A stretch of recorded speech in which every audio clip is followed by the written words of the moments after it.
結構な数よ。どうして？帰りの船がいる。じゃあまず弾薬を補給しないとね。連中から船を奪うつもりなら。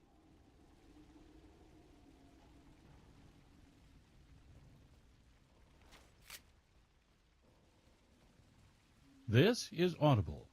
Audio Renaissance presents The Six Pillars of Self-Esteem by Nathaniel Brandon, read by the author. Hello. My purpose in this program is to identify the most important factors on which self-esteem depends. If self-esteem is the health of the mind, then few subjects are of comparable urgency. The turbulence of our times demands strong selves with a clear sense of identity, competence, and worth. With the breakdown of cultural consensus, an absence of worthy role models, little in the public arena to inspire our allegiance, and disorientingly rapid change a permanent feature of our lives, with all that, it is a dangerous moment in history not to know who we are or not to trust ourselves. The stability we cannot find in the world, we must create within our own persons. To face life with low self-esteem is to be at a severe disadvantage. These considerations are part of my motivation in writing this program, which in essence consists of my answers to 4 questions. What is self-esteem? Why is self-esteem important? What can we do to raise the level of our self-esteem? What role do others play in influencing our self-esteem? Self-esteem is shaped by both internal and external factors. By internal, I mean factors residing within or generated by the individual, ideas or beliefs, practices or behaviors. By external, I mean factors in the environment, such as messages verbally or non-verbally transmitted, or experiences evoked by parents, teachers, significant others, organizations, and culture. I examine self-esteem from the inside and the outside. What is the contribution of the individual to his or her self-esteem, and what is the contribution of other people? I first lectured on self-esteem and its impact on love, work, and the struggle for happiness in the late 1950s, and published my first articles on the subject in the 1960s. The challenge then was to gain public understanding of its importance. Self-esteem was not yet an expression in widespread use. Today, the danger may be that the idea has become fashionable. It is on everyone's tongue, which is not to say that it is better understood. Yet if we are unclear about its precise meaning and about the specific factors its successful attainment depends on, if we are careless in our thinking, or succumb to the oversimplifications and sugar-coatings of pop psychology, then the subject will suffer a fate worse than being ignored. It will become trivialized. In working with self-esteem, we need to be aware of 2 dangers. One is that of oversimplifying what healthy self-esteem requires, and thereby of catering to people's hunger for quick fixes and effortless solutions. The other is that of surrendering to a kind of fatalism or determinism that assumes in effect that individuals either have good self-esteem or they haven't. In other words, everyone's destiny is set by the first few years of life, and there's not much to be done about it, except perhaps years of psychotherapy. Both views encourage passivity. Both obstruct our vision of what is possible. My experience is that most people underestimate their power to change and grow. They believe implicitly that yesterday's pattern must be tomorrow's. They do not see that choices do exist. They rarely appreciate how much they can do on their own behalf if genuine growth and higher self-esteem are their goals, and if they are willing to take responsibility for their own lives.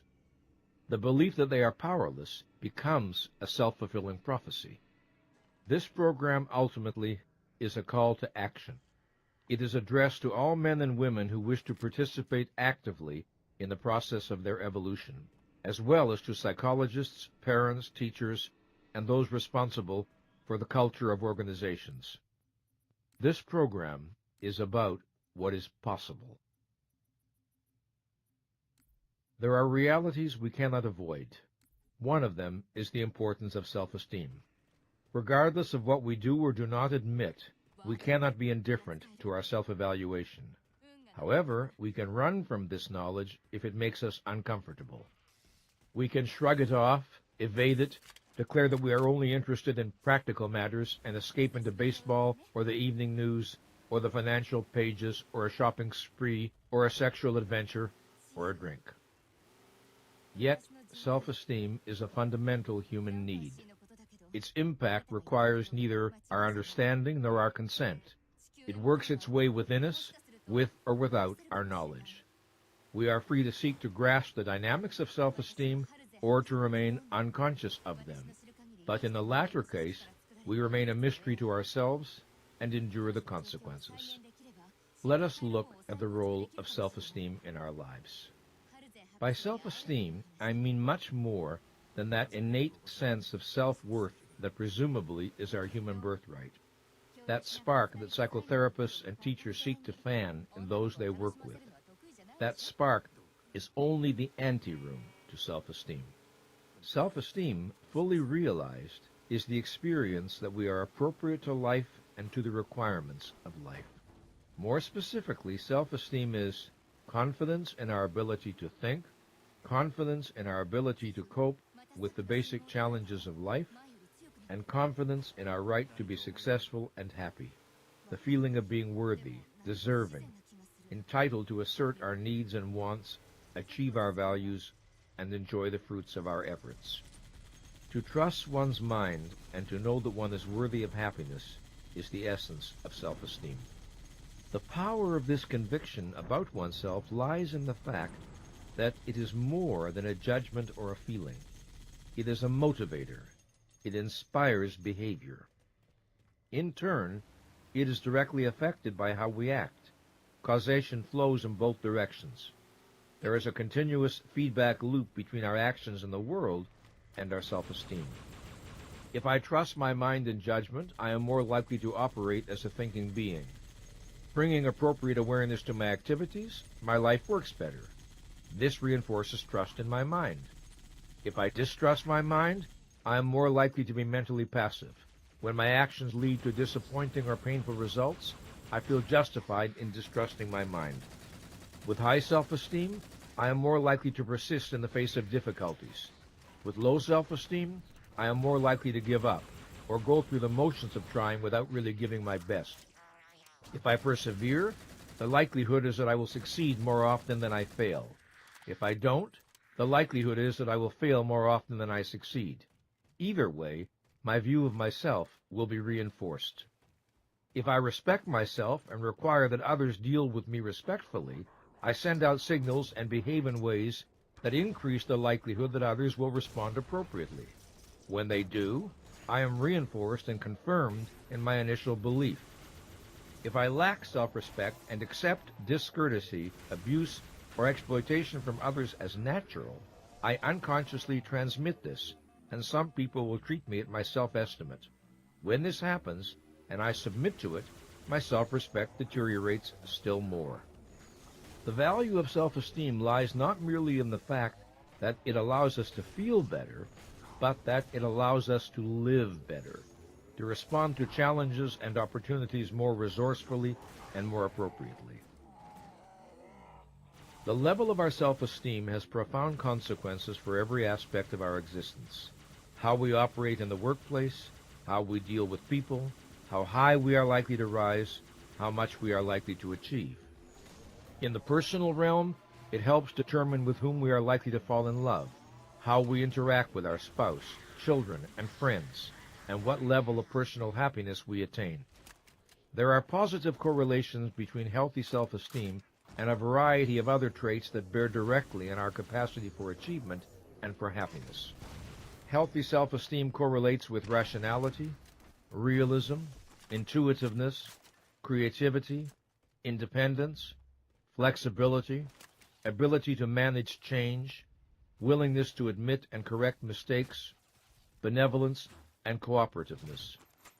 Poor self-esteem correlates with irrationality, blindness to reality, rigidity, fear of the new and unfamiliar, inappropriate conformity, or inappropriate rebelliousness, defensiveness, over-compliant or over-controlling behavior, and fear of or hostility toward other people.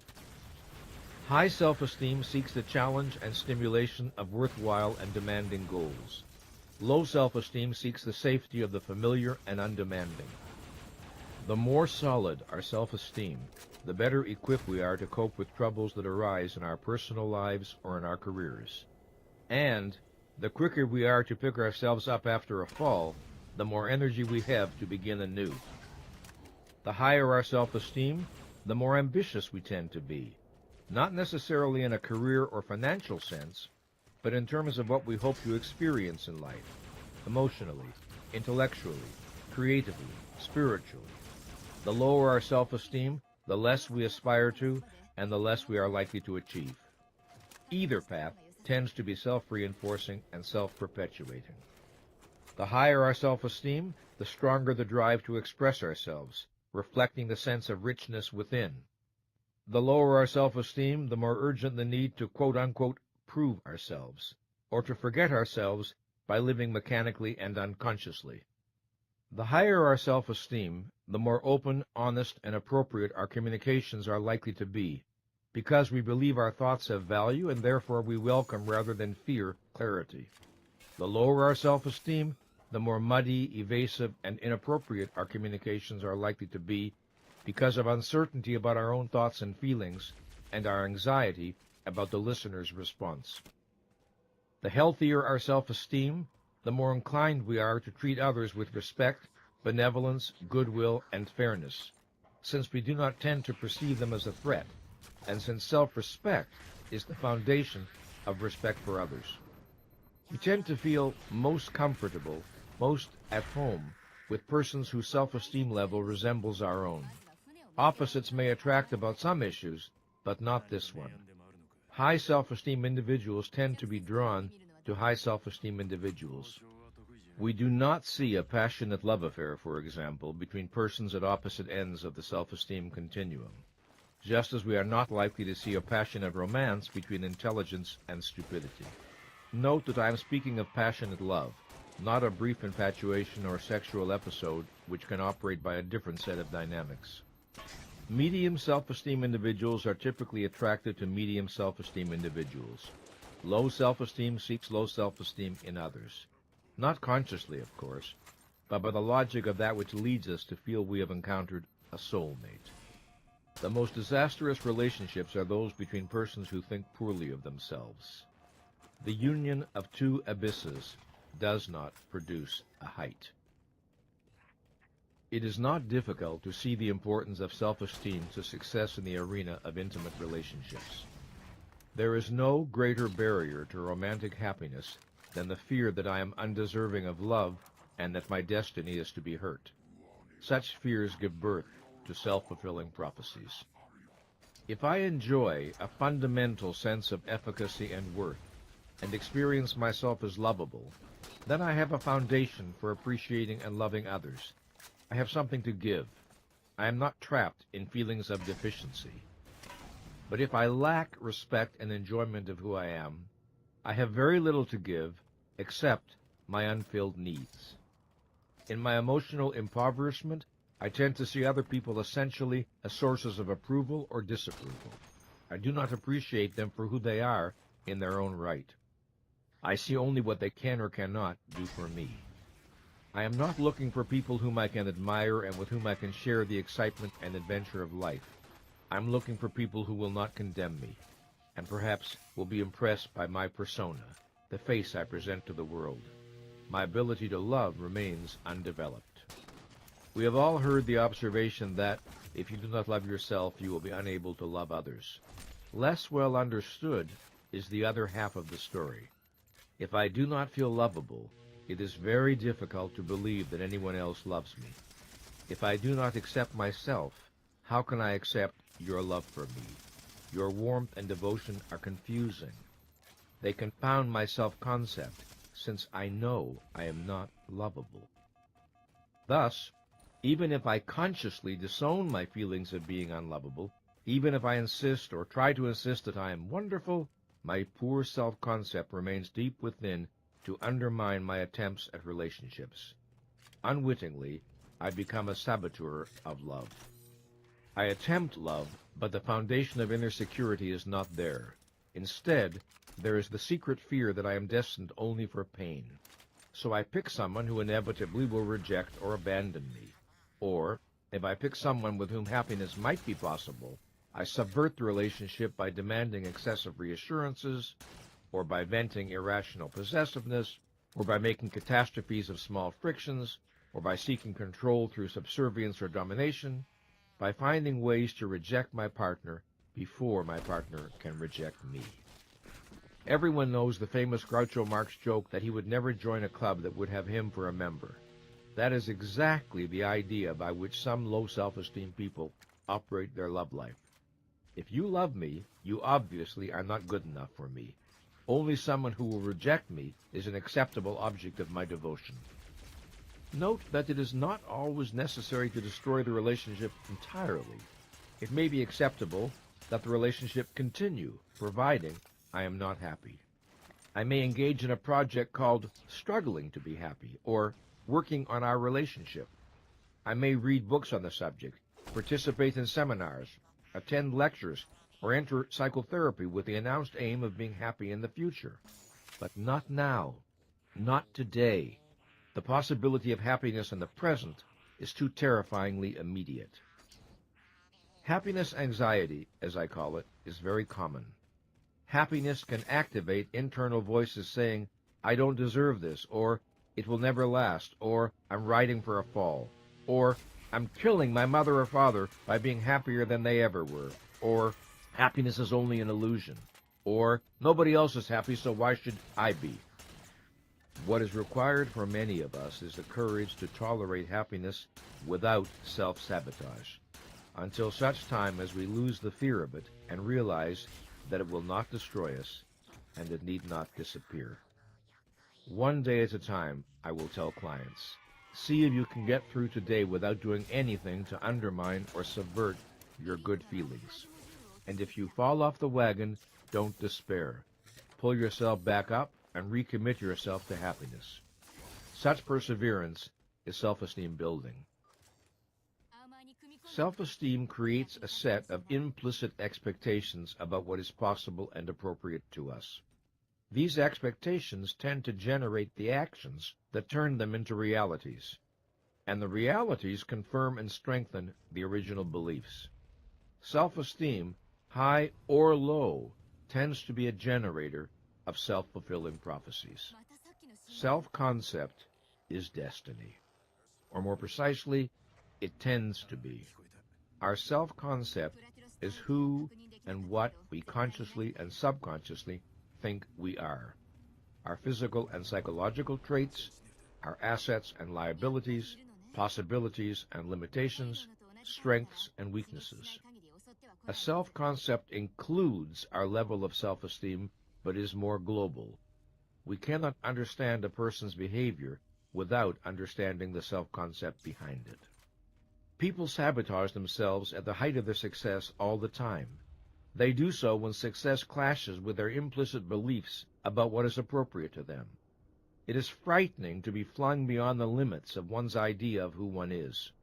If a self-concept cannot accommodate a given level of success, and if the self-concept does not change, it is predictable that the person will find ways to self-sabotage.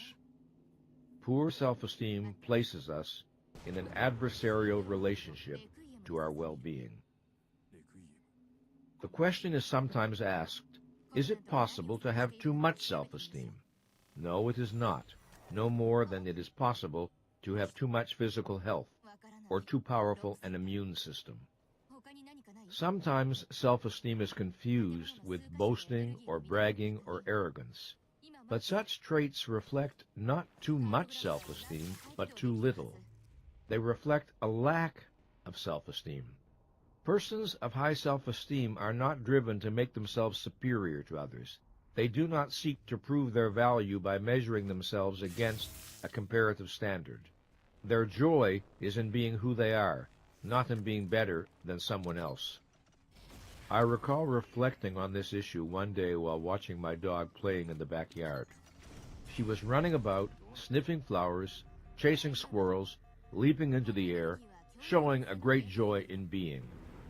I'm sure she was not thinking that she was more glad to be alive than the dog next door. She was simply delighting in her own existence. That image captures something essential of how I understand the experience of healthy self-esteem. People with troubled self-esteem are often uncomfortable in the presence of those with higher self-esteem. They may feel resentful and declare they have too much self-esteem, but what they are really making is a statement about themselves. The sad truth is, whoever is successful in this world runs the risk of being a target. People of low achievement often envy and resent people of high achievement. Those who are unhappy often envy and resent those who are happy. And those of low self-esteem sometimes like to talk about the danger of having, as they put it, too much self-esteem. A poor self-esteem does not mean that we will necessarily be incapable of achieving any real values. Some of us may have the talent, energy, and drive to achieve a great deal, in spite of feelings of inadequacy or unworthiness. An example is the highly productive workaholic who is driven to prove his worth to, say, a father who predicted he would always be a loser. But a poor self-esteem does mean that we will be less effective and less creative than we have the power to be, and it means that we will be crippled in our ability to find joy in our achievements. Nothing we do will ever feel like enough. If my aim is to prove I am enough, the project goes on to infinity, because the battle was already lost on the day I conceded the issue was debatable. So it is always one more victory, one more promotion, one more sexual conquest, one more company, one more piece of jewelry, a larger house, a more expensive car, another award, yet the void within remains unfilled. In today's culture, some frustrated people who hit this impasse announce that they have decided to pursue a spiritual path and renounce their egos. This enterprise is doomed to failure. An ego, in the mature and healthy sense, is precisely what they have failed to attain. They dream of giving away what they do not possess. No one can successfully bypass the need for self-esteem. A word of caution. If one error is to deny the importance of self-esteem, another is to claim too much for it. In their enthusiasm, some writers today seem to suggest that a healthy sense of self-value is all we need to assure happiness and success. The matter is more complex than that. A well-developed sense of self is a necessary condition of our well-being, but not a sufficient condition. Its presence does not guarantee fulfillment, but its lack guarantees some measure of anxiety, frustration, or despair. Self-esteem is not a substitute for a roof over one's head or food in one's stomach, but it increases the likelihood that one will find a way to meet such needs. Self-esteem is not a substitute for the knowledge and skills one needs to operate effectively in the world, but it increases the likelihood that one will acquire them. The survival value of self-esteem is especially evident today. We have reached a moment in history when self-esteem, which has always been a supremely important psychological need, has also become a supremely important economic need. It is the attribute imperative for adaptiveness to an increasingly complex, challenging, and competitive world. In the past few decades, the United States has shifted from a manufacturing society to an information society. We now live in a global economy characterized by rapid change, accelerating scientific and technological breakthroughs, and an unprecedented level of competitiveness. These developments create demands for higher levels of education and training than were required of previous generations. Everyone acquainted with business culture knows this. What is not understood is that these developments also create new demands on our psychological resources. Specifically, these developments ask for a greater capacity for innovation, self-management, personal responsibility, and self-direction. A modern business can no longer be run by a few people who think and many people who just do what they are told. Today, organizations need not only an unprecedentedly higher level of knowledge and skill among all those who participate, but also a higher level of independence, self-reliance, self-trust, and the capacity to exercise initiative. In a word, self-esteem. The challenge extends further than the world of business.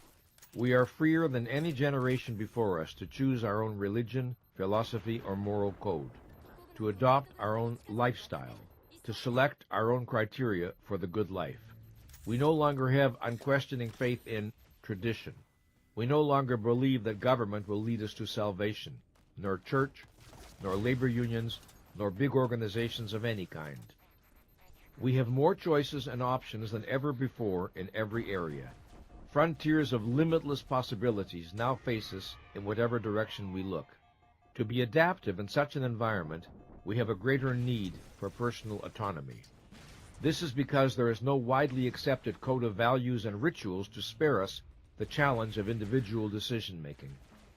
We must learn to think for ourselves, to cultivate our own resources, and to take responsibility for the choices, values, and actions that shape our lives. The greater the number of choices and decisions we need to make at a conscious level, the more urgent our need for self-esteem. Self-esteem has two interrelated components. One is a sense of basic confidence in the face of life's challenges.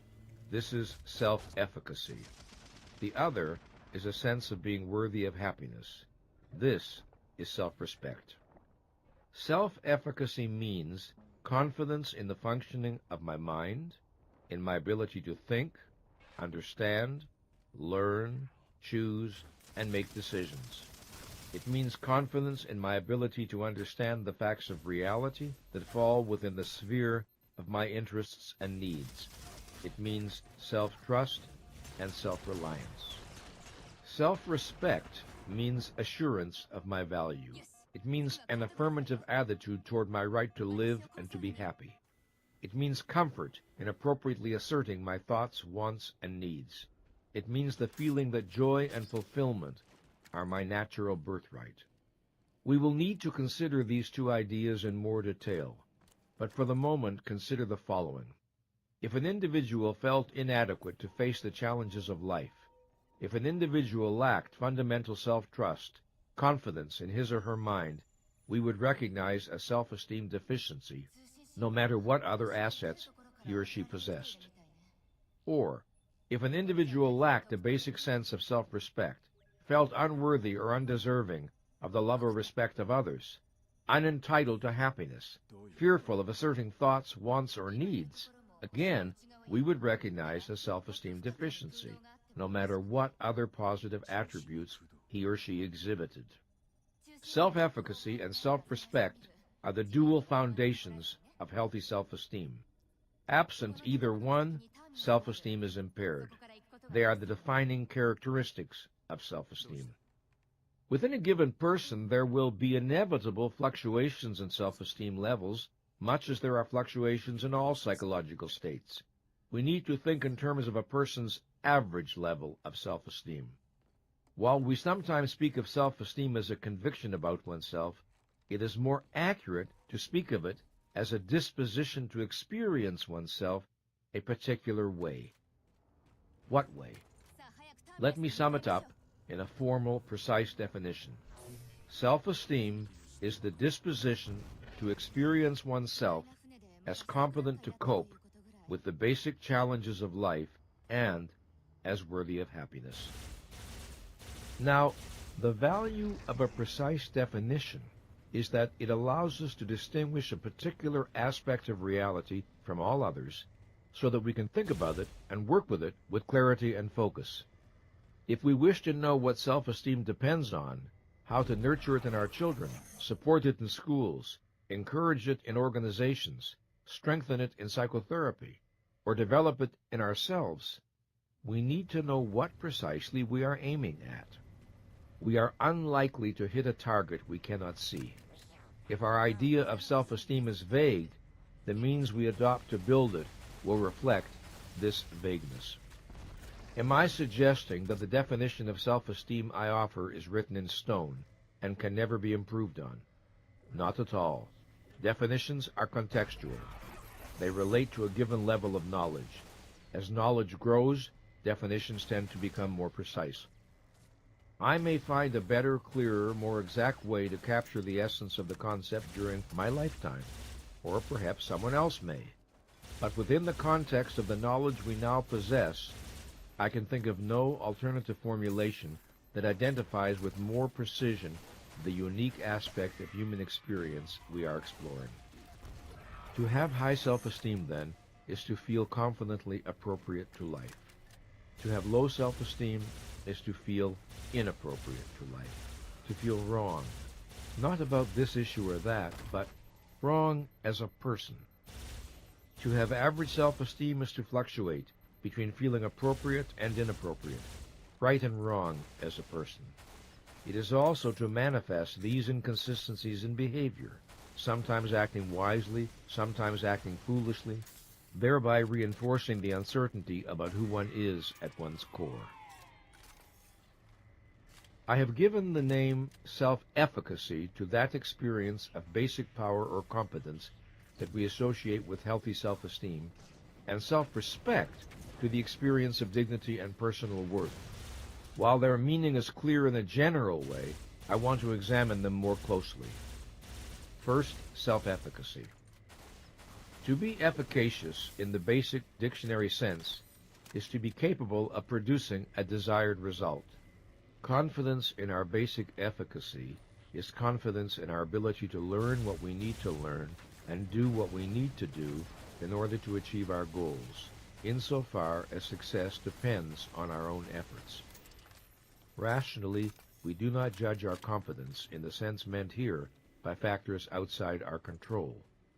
Self-efficacy is not the conviction that we can never make an error. It is the conviction that we are able to think, to judge, to know, and to correct our errors. It is trust in our mental processes and abilities. Self-efficacy is not the certainty that we will be able to master any and every challenge that life presents. It is the conviction that we are capable in principle of learning what we need to learn, and that we are committed to doing our rational and conscientious best to master the tasks and challenges entailed by our values. Self-efficacy is deeper than confidence in our specific knowledge and skills based on past successes and accomplishments, although it is clearly nurtured by them. It is confidence in what made it possible for us to acquire knowledge and skills and to achieve successes. It is confidence in our ability to think, confidence in our consciousness and how we choose to use it. Again, it is trust in our processes, and as a consequence, a disposition to expect success for our efforts. The distinction between trust in our processes and trust in some particular area of knowledge is of the highest importance in virtually every sphere of endeavor. In a world in which the total of human knowledge is doubling about every 10 years, our security can rest only on our ability to learn. No one can expect to be equally competent in all areas, and no one needs to be. Our interests, values, and circumstances determine the areas in which we are likely to concentrate. Now let's consider the second component of self-esteem, self-respect. Just as self-efficacy entails the expectation of success as natural, so self-respect entails the expectation of friendship, love, and happiness as natural, as a result of who we are and what we do. We can isolate the two components conceptually for the sake of analysis, but in the reality of our daily experience, they constantly overlap and involve each other. Self-respect is the conviction of our own value. It is not the delusion that we are perfect or superior to everyone else. It is not comparative or competitive at all. It is the conviction that our life and well-being are worth acting to support, protect, and nurture, that we are good and worthwhile and deserving of the respect of others, and that our happiness and personal fulfillment are important enough to work for. To appreciate why our need for self-respect is so urgent, consider this. To live successfully, we need to pursue and achieve values. To act appropriately, we need to value the beneficiary of our actions. We need to consider ourselves worthy of the rewards of our actions. Absent this conviction, we will not know how to take care of ourselves, protect our legitimate interests, satisfy our needs, or enjoy our own achievements. Thus, our experience of self-efficacy also will be impaired. If we respect ourselves, we tend to act in ways that confirm and reinforce this respect, such as requiring others to deal with us appropriately. If we wish to raise the level of our self-respect, we need to act in ways that will cause it to rise, and this begins with a commitment to the value of our own person. The need to see ourselves as good is the need to experience self-respect. It emerges very early. As we develop from childhood, we progressively become aware of the power to choose our actions. We become aware of our responsibility for the choices we make. We acquire our sense of being a person. We experience a need to feel that we are right as a person, right in our characteristic way of functioning. This is the need to feel that we are good. The level of our self-esteem is not set once and for all in childhood. It can grow as we mature, or it can deteriorate. There are people whose self-esteem was higher at the age of 10 than at the age of 60, and the reverse is also true. Self-esteem can rise and fall and rise again over the course of a lifetime. Mine certainly has. I can think back over my history and observe changes in the level of my self-esteem that reflect choices I made in the face of particular challenges. I can recall instances when I made choices I am proud of and others I bitterly regret. Choices that strengthened my self-esteem and others that lowered it. We all can. With regard to choices that lower self-esteem, I think of times when I was unwilling to see what I saw and know what I knew. Times when I needed to raise awareness and instead I lowered it. Times when I needed to examine my feelings and instead I disowned them. Times when I needed to announce a truth and instead I clung to silence. Times when I needed to walk away from a relationship that was harming me and instead I struggled to preserve it. Times when I needed to stand up for my deepest feelings and assert my deepest needs, and instead I waited for a miracle to deliver me. Any time we have to act, to face a challenge, to make a moral decision, we affect our feelings about ourselves for good or bad, depending on the nature of our response and the mental processes behind it. And if we avoid action and decisions in spite of their obvious necessity, that too affects our sense of self. Our need for self-esteem is the need to know we are functioning as our life and well-being require. What does self-esteem look like? There are some fairly simple and direct ways in which self-esteem manifests itself in ourselves and in others. None of these items taken in isolation is a guarantee, but when all are present together, self-esteem seems certain.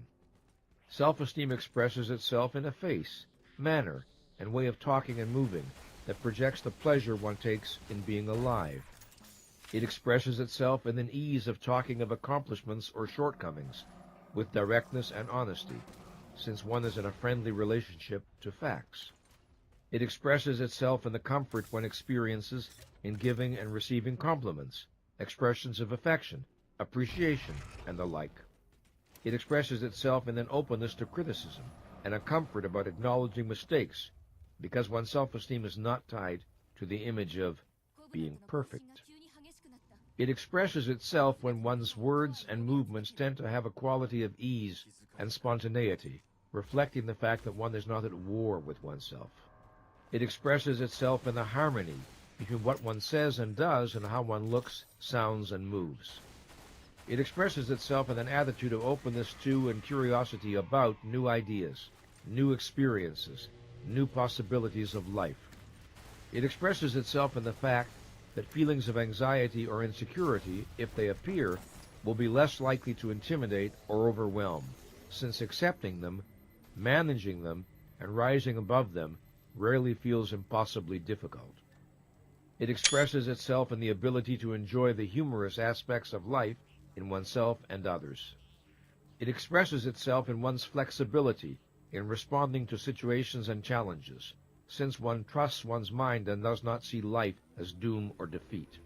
It expresses itself in one's comfort with assertive behavior in oneself and others. It expresses itself in an ability to preserve a quality of harmony and dignity under conditions of stress.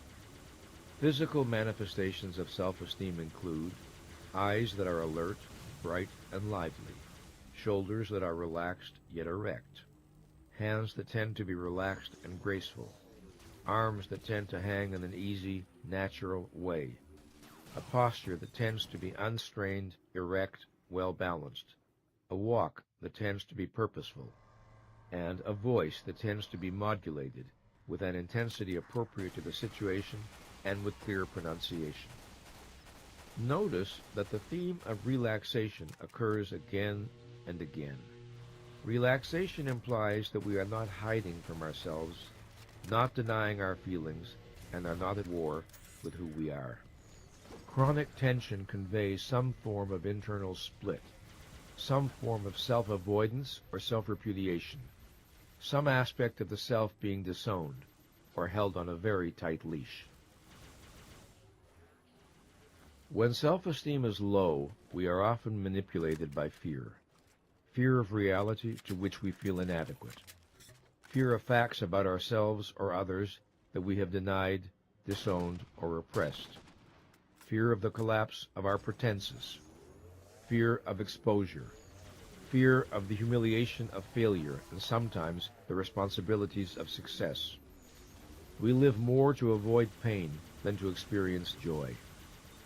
If we feel that crucial aspects of reality with which we must deal are hopelessly close to our understanding, if we face the key problems of life with a basic sense of helplessness, if we feel that we dare not pursue certain lines of thought because of the unworthy features of our own character that will be brought to light, if we feel in any sense whatever that reality is the enemy of our self-esteem, these fears tend to sabotage the efficacy of consciousness, thereby worsening the initial problem.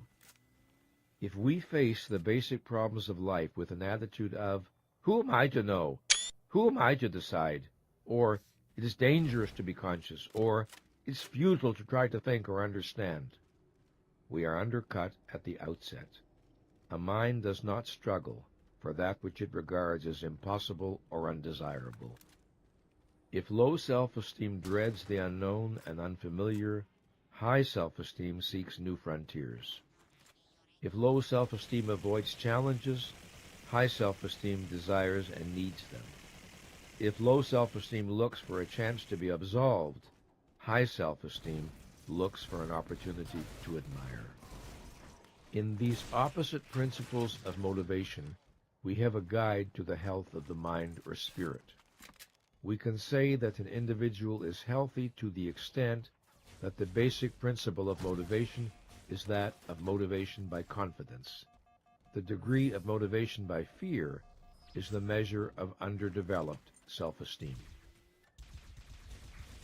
Sometimes we see people who enjoy worldly success, are widely esteemed, or who have a public veneer of assurance, and yet are deeply dissatisfied, anxious, or depressed. They may project the appearance of self-efficacy and self-respect. They may have the persona of self-esteem, but they do not possess the reality. How might we understand them? We have noted that to the extent we fail to develop authentic self-esteem, the consequence is varying degrees of anxiety, insecurity, and self-doubt. This is the sense of being, in effect, inappropriate to existence. Of course, no one thinks of it in those terms. Perhaps instead one thinks, something is wrong with me, or I'm lacking something essential. This state tends to be painful, and because it is painful, we are often motivated to evade it, to deny our fears, rationalize our behavior, and create the appearance of a self-esteem we do not possess. we may develop what I have called pseudo-self-esteem. Pseudo-self-esteem is the illusion of self-efficacy and self-respect without the reality. It is a self-protective device to diminish anxiety and to provide a spurious sense of security, a device to assuage our need for authentic self-esteem while allowing the real causes of its lack to remain unexamined. Nothing is more common than to pursue self-esteem by means that will not and cannot work. Instead of seeking self-esteem through consciousness, responsibility, and integrity, we may seek it through popularity, material acquisitions, or sexual exploits. Instead of valuing personal authenticity, we may value belonging to the right clubs, or the right church, or the right political party. Instead of seeking self-respect through honesty, we may seek it through philanthropy. I must be a good person. I do good works. Instead of striving for the true power of competence, we may pursue the so-called power of manipulating or controlling other people. The possibilities for self-deception are almost endless. Self-esteem is an intimate experience. It resides in the core of one's being. It is what I think and feel about myself, not what someone else thinks or feels about me.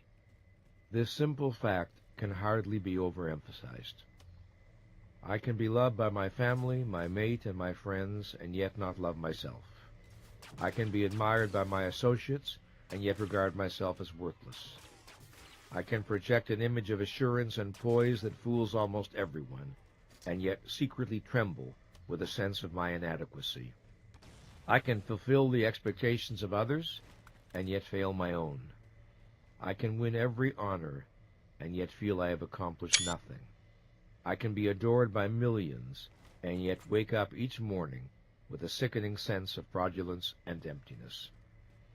The tragedy of many people's lives is that they look for self-esteem in every direction except within, and so they fail in their search. The ultimate source of self-esteem is and can only be internal, in what we do, not what others do. When we seek it in externals, we invite tragedy. I do not wish to suggest that a psychologically healthy person is unaffected by the feedback he or she receives from others. We are social beings, and others certainly contribute to our self-perceptions. But there are immense differences among people in the relative importance to their self-esteem of the feedback they receive. Persons for whom it is almost the only factor of importance, and persons for whom the importance is a good deal less.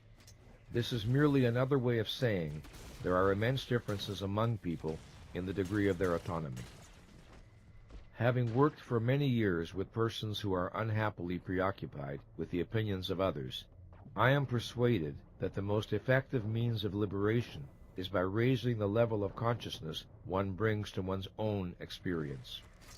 The more one turns up the volume on one's inner signals, the more external signals tend to recede into proper balance. This entails learning to listen to the body, learning to listen to the emotions, and learning to think for oneself. What must an individual do to generate and sustain self-esteem? What patterns of actions must be adopted? What is the responsibility of you and me as adults? In answering these questions, we develop a standard by which to answer the questions, what must a child learn to do if he or she is to enjoy self-esteem? What is the desirable path of childhood development? And also, what practices should caring parents and teachers seek to evoke, stimulate, and support self-esteem in children? In approaching the roots of self-esteem, why do we put our focus on practices, that is, on mental or physical actions? The answer is that every value pertaining to life requires action to be achieved, sustained, or enjoyed. We pursue and maintain our values in the world through action. It is a person's actions that are decisive.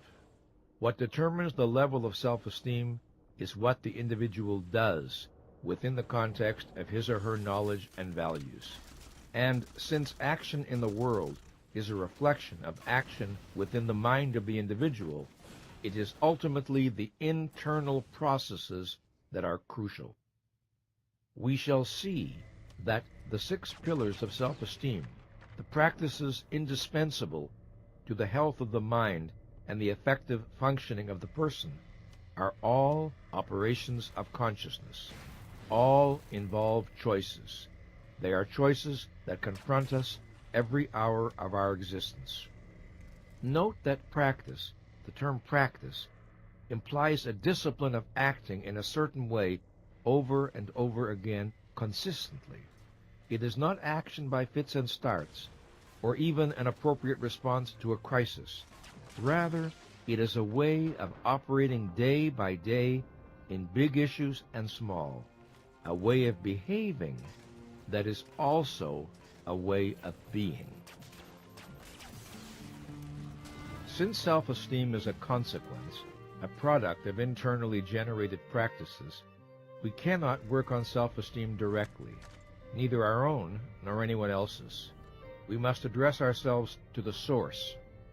If we understand what these internal practices are, we can commit to initiating them within ourselves and to dealing with others in such a way as to facilitate or encourage them to do likewise. To encourage self-esteem in the schools or in the workplace, for instance, is to create a climate that supports and reinforces the practices that strengthen self-esteem. What then does healthy self-esteem depend on? What are the practices of which I speak? I will name 6 that are demonstrably crucial. I call them the 6 pillars of self-esteem. It will not be difficult to see why any improvements in these practices generate unmistakable benefits. Once we understand these practices, we have the power to choose them, to work on integrating them into our way of life. The power to do so is the power to raise the level of our self-esteem from whatever point we may be starting, and however difficult the project may be in the early stages. One does not have to attain perfection in these practices. One only needs to raise one's average level of performance to experience growth in self-efficacy and self-respect. I have often witnessed the most extraordinary changes in people's lives as a result of relatively small improvements in these practices. In fact, I encourage clients to think in terms of small steps rather than big ones, because big ones can intimidate and paralyze. Small ones seem more attainable, and one small step leads to another. Here are the 6 pillars of self-esteem. 1. The practice of living consciously. 2. The practice of self-acceptance. 3. The practice of self-responsibility. 4.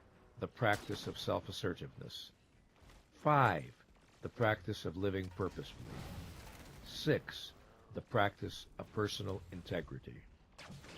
Let's now examine each of them in turn. The first pillar of self-esteem is the practice of living consciously. In virtually all of the great spiritual and philosophical traditions of the world, there appears some form of the idea that most human beings are sleepwalking through their own existence. Enlightenment is identified with waking up. Evolution and progress are identified with an expansion of consciousness. Why is consciousness so important? Because for all species that possess it, consciousness is the basic tool of survival. It is the ability to be aware of the environment in some form, at some level, and to guide action accordingly. I use consciousness here in its primary meaning, that is, the state of being conscious or aware of some aspect of reality. To the distinctively human form of consciousness, with its capacity for concept formation and abstract thought, we give the name mind. We are beings for whom consciousness at the conceptual level is volitional. This means that the design of our nature contains some extraordinary options, that of seeking awareness or not bothering, or actively avoiding it. That of seeking truth or not bothering or actively avoiding it. That of focusing our mind or not bothering or choosing to drop to a lower level of consciousness. This capacity for self-management is our glory and at times our burden. If we do not bring an appropriate level of consciousness to our activities, if we do not live mindfully, the inevitable penalty is a diminished sense of self-efficacy and self-respect. We cannot feel competent and worthy while conducting our lives in a mental fog. Our mind is our basic tool of survival. Betray it, and self-esteem suffers. Through the thousands of choices we make between thinking and non-thinking, being responsible toward reality or evading it, we establish a sense of the kind of person we are. Consciously, we rarely remember these choices, but deep in our psyche they are added up, and the sum is that experience we call self-esteem. Self-esteem is the reputation we acquire with ourselves. We are not all equal in intelligence, but intelligence is not the issue. The principle of living consciously is unaffected by degrees of intelligence. To live consciously means to seek to be aware of everything that bears on our actions, purposes, values, and goals. Seek to the best of our ability, whatever that ability may be, and then to behave in accordance with that which we see and know. This last point bears emphasis. Consciousness that is not translated into appropriate action is a betrayal of consciousness. Living consciously means more than seeing and knowing. It means acting on what one sees and knows. Thus, I can recognize that I have been unfair and hurtful to my child or my spouse or my friend, and I need to make amends. But I don't want to admit I made a mistake, so I procrastinate, claiming that I am still thinking about the situation. This is the opposite of living consciously. At a fundamental level, it is an avoidance of consciousness.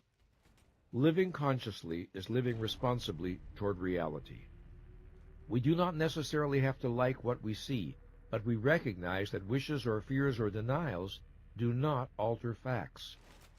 If I desire a new outfit, but need the money for rent, my desire does not transform reality and make the purchase rational. If a statement is true, my denying it will not make it false. When we live consciously, we do not confuse the subjective with the objective. We do not imagine that our feelings are an infallible guide to truth. We can learn from our feelings, to be sure, and they may even point us in the direction of important facts, but this will entail the participation of reason. Let us look more closely at what the practice of living consciously includes. Living consciously entails a mind that is active rather than passive, an intelligence that takes joy in its own function, being in the moment without losing the wider context, reaching out toward relevant facts rather than withdrawing from them, being concerned to distinguish among facts, interpretations, and emotions, noticing and confronting any impulses to avoid or deny painful or threatening realities, being concerned to know where I am relative to my various goals and projects, and whether I am succeeding or failing, being concerned to know if my actions are in alignment with my purposes, searching for feedback from the environment so as to adjust or correct my course when necessary, persevering in the attempt to understand in spite of difficulties, being receptive to new knowledge and willing to re-examine old assumptions, being willing to see and correct mistakes, seeking always to expand awareness, a commitment to learning, and therefore a commitment to growth as a way of life, a concern to understand the world around me, a concern to know not only external reality, but also internal reality, the reality of my needs, feelings, aspirations, and motives, so that I am not a stranger or a mystery to myself, a concern to be aware of the values that move and guide me, as well as their roots, so that I am not ruled by values I have irrationally adopted or uncritically accepted from others. All of us can look back over our life and think of times when we did not bring to some concern as much consciousness as was needed. We tell ourselves, if only I had thought more, if only I hadn't been so impulsive, if only I had checked the facts more carefully. I think of my first marriage when I was 22 years old. I think of all the signs that we were making a mistake, the numerous conflicts between us, the incompatibilities in some of our values, the ways in which, at the core, we were not each other's type. Why, then, did I proceed? Because of our shared commitment to certain ideas and ideals? Because of sexual attraction? Because I desperately wanted to have a woman in my life? Because she was the first person from whom I did not feel alienated, and I lacked confidence that another would come along? Because I naively imagined that marriage could solve all the problems between us? There were reasons, to be sure. Still, if someone had said to me, or if I had somehow thought to say to myself, if you were to bring a higher level of consciousness to your relationship with Barbara and to do so steadily, day after day, what do you suppose might happen? If I had said that, I have to wonder what I might have been led to come to grips with. To a mind that is receptive, so simple yet provocative a question can have astonishing potency. The fact was, I examined neither the feelings driving me toward marriage nor the feelings signaling danger. I did not confront the logical and obvious questions. Why marry now? Why not wait until more is resolved between you? And because of what I did not do, my self-esteem suffered a subtle wound, although it would be years before I fully understood this. There is an exercise that I give to therapy clients today that I wish I had known about then. The course of my life over the next decade or so might have been different if for 2 weeks I sat at my desk each morning and wrote the following incomplete sentence in my notebook. If I bring a higher level of consciousness to my relationship with Barbara, if I had then written 6 to 10 endings as rapidly as I could, without rehearsing, censoring, planning, or thinking, I would have found myself making more and more conscious, explicit, and inescapable all the deep reservations I had about this relationship, as well as my process of avoidance and denial. I have given this exercise to clients who are confused or conflicted about some relationship, and the result almost invariably is major clarification.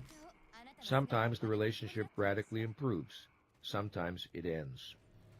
Had I known to use this technique, I would have had to face the fact that loneliness was driving me more than admiration. If Barbara had done a similar exercise, she would have realized that she was no more rational than I in what we were preparing to do. Whether we would have had the courage and wisdom to stay at this higher level of awareness is something I can only speculate about now. Judging from the experience of my clients, it would have been extraordinarily difficult for us to persist blindly on our course, because we would no longer have been blind, and opening one door clears the way to opening another, and then another.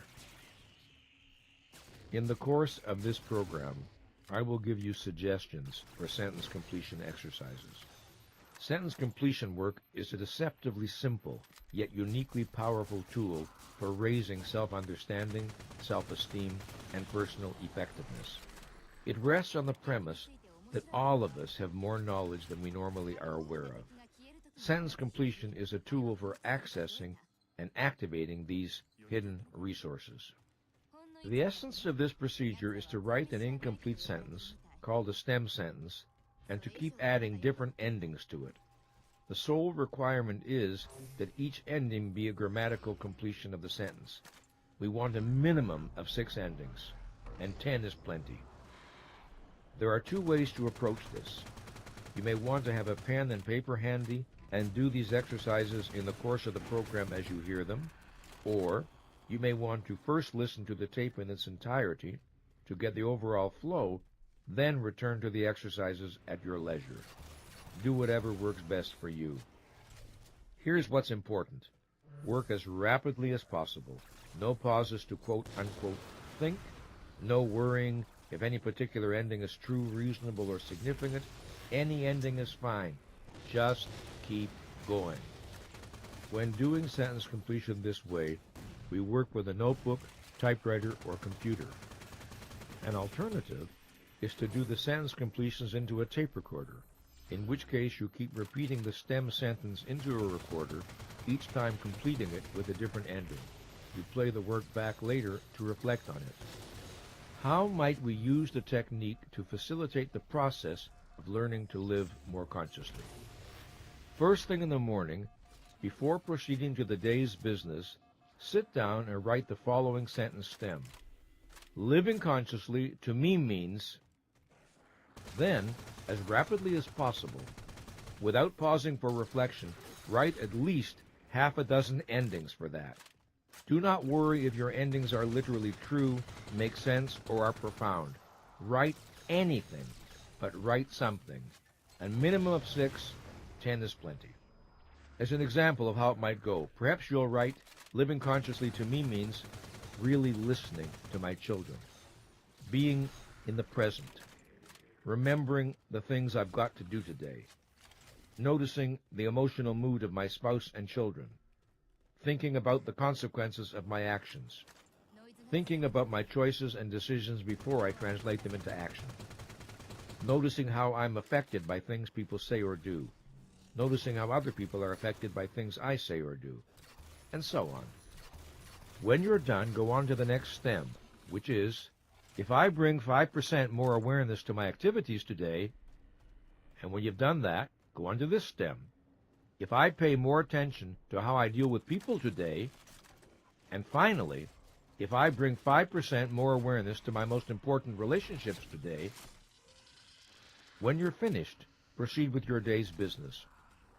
At the end of the day, as your last task before dinner, do 6 to 10 endings each for the following stems. When I reflect on how I would feel if I lived more consciously. When I reflect on what happens when I bring 5% more awareness to my activities. When I reflect on what happens when I bring 5% more awareness to my most important relationships. Do this exercise every day, Monday through Friday, for the first week. Do not read what you wrote the day before. Naturally, there will be many repetitions, but also new endings will inevitably occur. You are energizing all of your psyche to work for you. An average session should not take longer than 10 minutes. If it takes much longer, you are thinking too much. Sometime each weekend, reread what you have written for the week, and then write a minimum of 6 endings for this stem. If any of what I have been writing this week is true, it might be helpful if In doing this work, the ideal is to empty your mind of any expectations concerning what will happen or what is supposed to happen. Do not impose any demands on the situation. Try to empty your mind of expectations.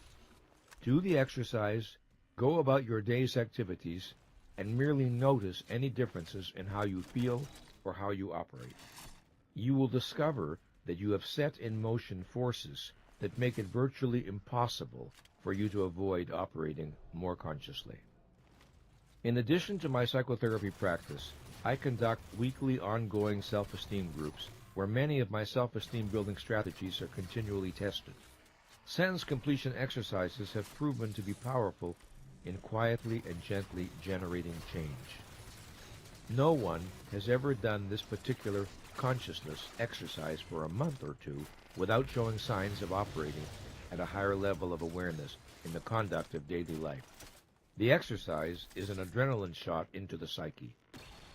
After you have worked with these stems for, say, 2 weeks, you will acquire a sense of how the procedure works.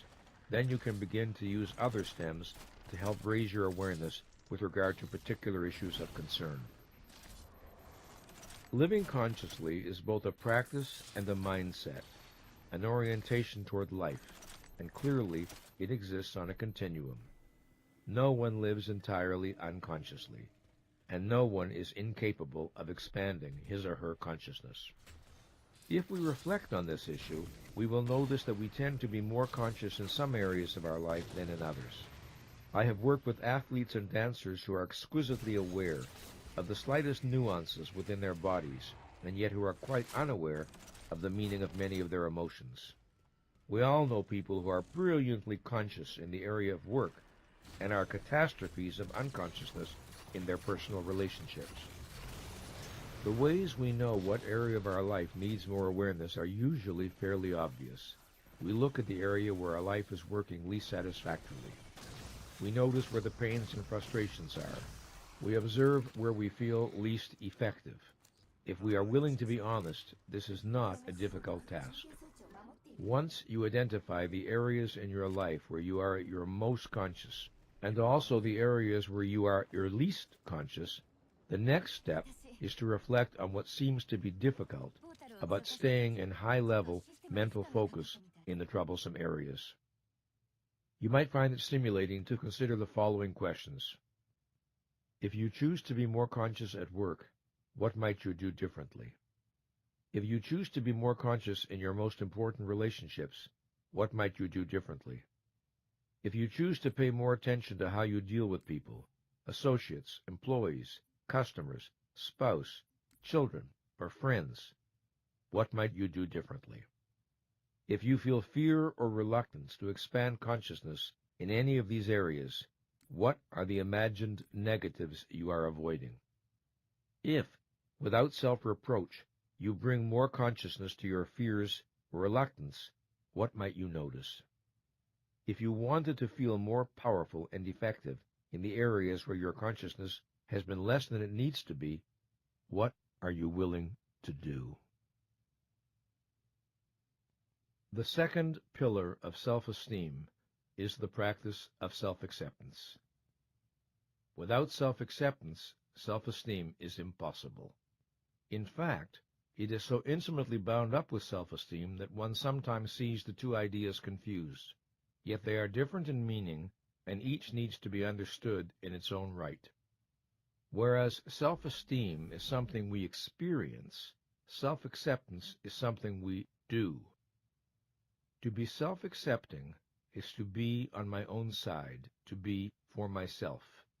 In the most fundamental sense, self-acceptance refers to an orientation of self-value and self-commitment that derives from the fact that I am alive and conscious.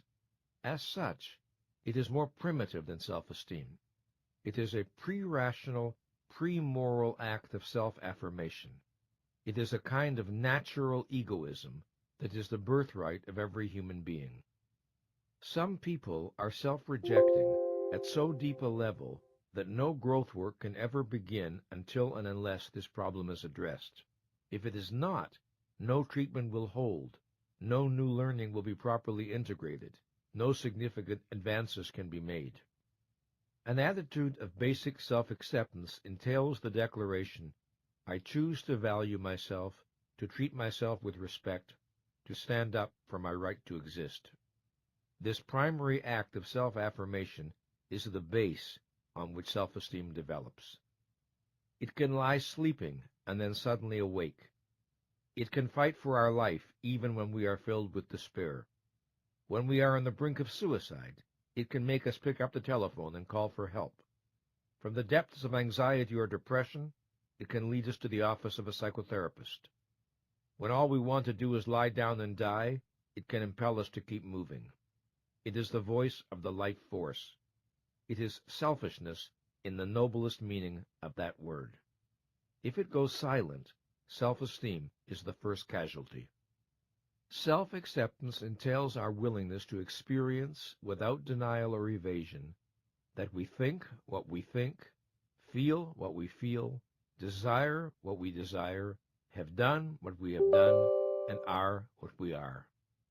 It is our willingness to experience rather than to disown whatever may be the facts of our being at a particular moment. The willingness to experience and accept our feelings carries no implication that emotions are to have the last word on what we do. I may not be in the mood to work today. I can acknowledge my feelings, experience them, accept them, and then go to work. I will work with a clearer mind because I have not begun the day with self-deception. Often, when we fully experience and accept negative feelings, we are able to let go of them. They have been allowed to have their say, and they relinquish center stage. Self-acceptance is a willingness to say of any emotion or behavior, "This is an expression of me." It is not necessarily an expression I like or admire, but it is an expression of me nonetheless, at least at the time it occurred. If I am thinking these disturbing thoughts, I am thinking them. I accept the full reality of my experience. If I am feeling pain or anger or fear or inconvenient lust, I am feeling it. What is true is true. I do not rationalize, deny, or attempt to explain away. I am feeling what I am feeling, and I accept the reality of my experience. If I have taken actions of which I am later ashamed, the fact remains that I have taken them. I do not twist my brain to make facts disappear. I am willing to stand still in the presence of what I know to be true. What is, is. To accept is more than simply to acknowledge or admit. It is to experience, stand in the presence of, contemplate the reality of, absorb into my consciousness. I need to open myself to and fully experience unwanted emotions, not just perfunctorily recognize them. Accepting does not necessarily mean liking, enjoying, or condoning. I can accept one is and be determined to evolve from there. It is not acceptance but denial that leaves me stuck. I cannot be truly for myself. I cannot build self-esteem if I cannot accept myself. Self-acceptance also entails the idea of compassion, of being a friend to myself. Suppose I have done something that I regret, or of which I am ashamed, and for which I reproach myself. Self-acceptance does not deny reality, does not argue that what is wrong is really all right, but it inquires into the context in which the action was taken. It wants to understand the why. It wants to know why something that is wrong or inappropriate felt desirable, or appropriate, or even necessary at the time. We do not understand another human being when we know only that what he or she did is wrong, unkind, destructive, or whatever. We need to know the internal considerations that prompted the behavior. There is always some context in which the most offensive actions can have their own kind of sense. This does not mean they are justified, only that they can be understandable. I can condemn some action I have taken and still have compassionate interest in the motives that prompted it. I can still be a friend to myself. This has nothing to do with alibying, rationalizing, or avoiding responsibility. A good friend might say to me, "This was unworthy of you. Now tell me, what made it feel like a good idea, or at least a defensible one?" This, too, is what I can say to myself. Just as when we need to reproach or correct others, we should wish to do so in ways that do not damage their self-esteem, so we should bring the same benevolence to ourselves. This is the virtue of self-acceptance. By way of introducing clients to the idea of self-acceptance, I often like to begin with a simple exercise. It can offer a profound learning experience. Stand in front of a full-length mirror and look at your face and body. Notice your feelings as you do so. I'm asking you to focus not on your clothes or your makeup, but on you. Notice if this is difficult or makes you uncomfortable. It is good to do this exercise naked. You will probably like some parts of what you see more than others. If you're like most people, you'll find some parts difficult to look at for long because they agitate or displease you. In your eyes, there may be a pain you do not want to confront. Perhaps you're too fat or too thin. Perhaps you see signs of age and cannot bear to stay connected with the thoughts and emotions these signs evoke. So, the impulse is to escape, to flee from awareness, to reject, deny, disown aspects of yourself. Stay focused on your image in the mirror a few moments longer and say to yourself, "Whatever my defects or imperfections, I accept myself unreservedly and completely." Stay focused, breathe deeply, and say this over and over again for a minute or two without rushing the process. Allow yourself fully to experience the meaning of your words. You may find yourself protesting, but I don't like certain things about my body, so how could I accept them unreservedly and completely? But remember, accepting does not necessarily mean liking. Accepting does not mean we cannot imagine or wish for changes or improvements. It means experiencing without denial or avoidance that a fact is a fact. In this case, it means accepting that the face and body in the mirror are your face and body, and they are what they are. Even though you may not like or enjoy everything you see when you look in the mirror, you are still able to say, right now, that's me. And I don't deny the fact, I accept it. That is respect for reality. When clients commit to do this exercise for 2 minutes every morning and again every night for 2 weeks, they soon begin to experience the relationship between self-acceptance and self-esteem. That relationship is a mind that honors sight, honors itself. But more than that, how can self-esteem not suffer if we are in a rejecting relationship to our own physical being? Is it realistic to imagine that we can love ourselves while despising what we see in the mirror? Those who do this exercise make another important discovery. Not only do they enter a more harmonious relationship with themselves, but if aspects of the self they do not like are within their power to change, they are more motivated to make the changes, once they have accepted the facts as they are now. We are not moved to change those things whose reality we deny. What about those things we cannot change? Well, when we accept them, we grow stronger and more centered. When we curse and protest them, we disempower ourselves.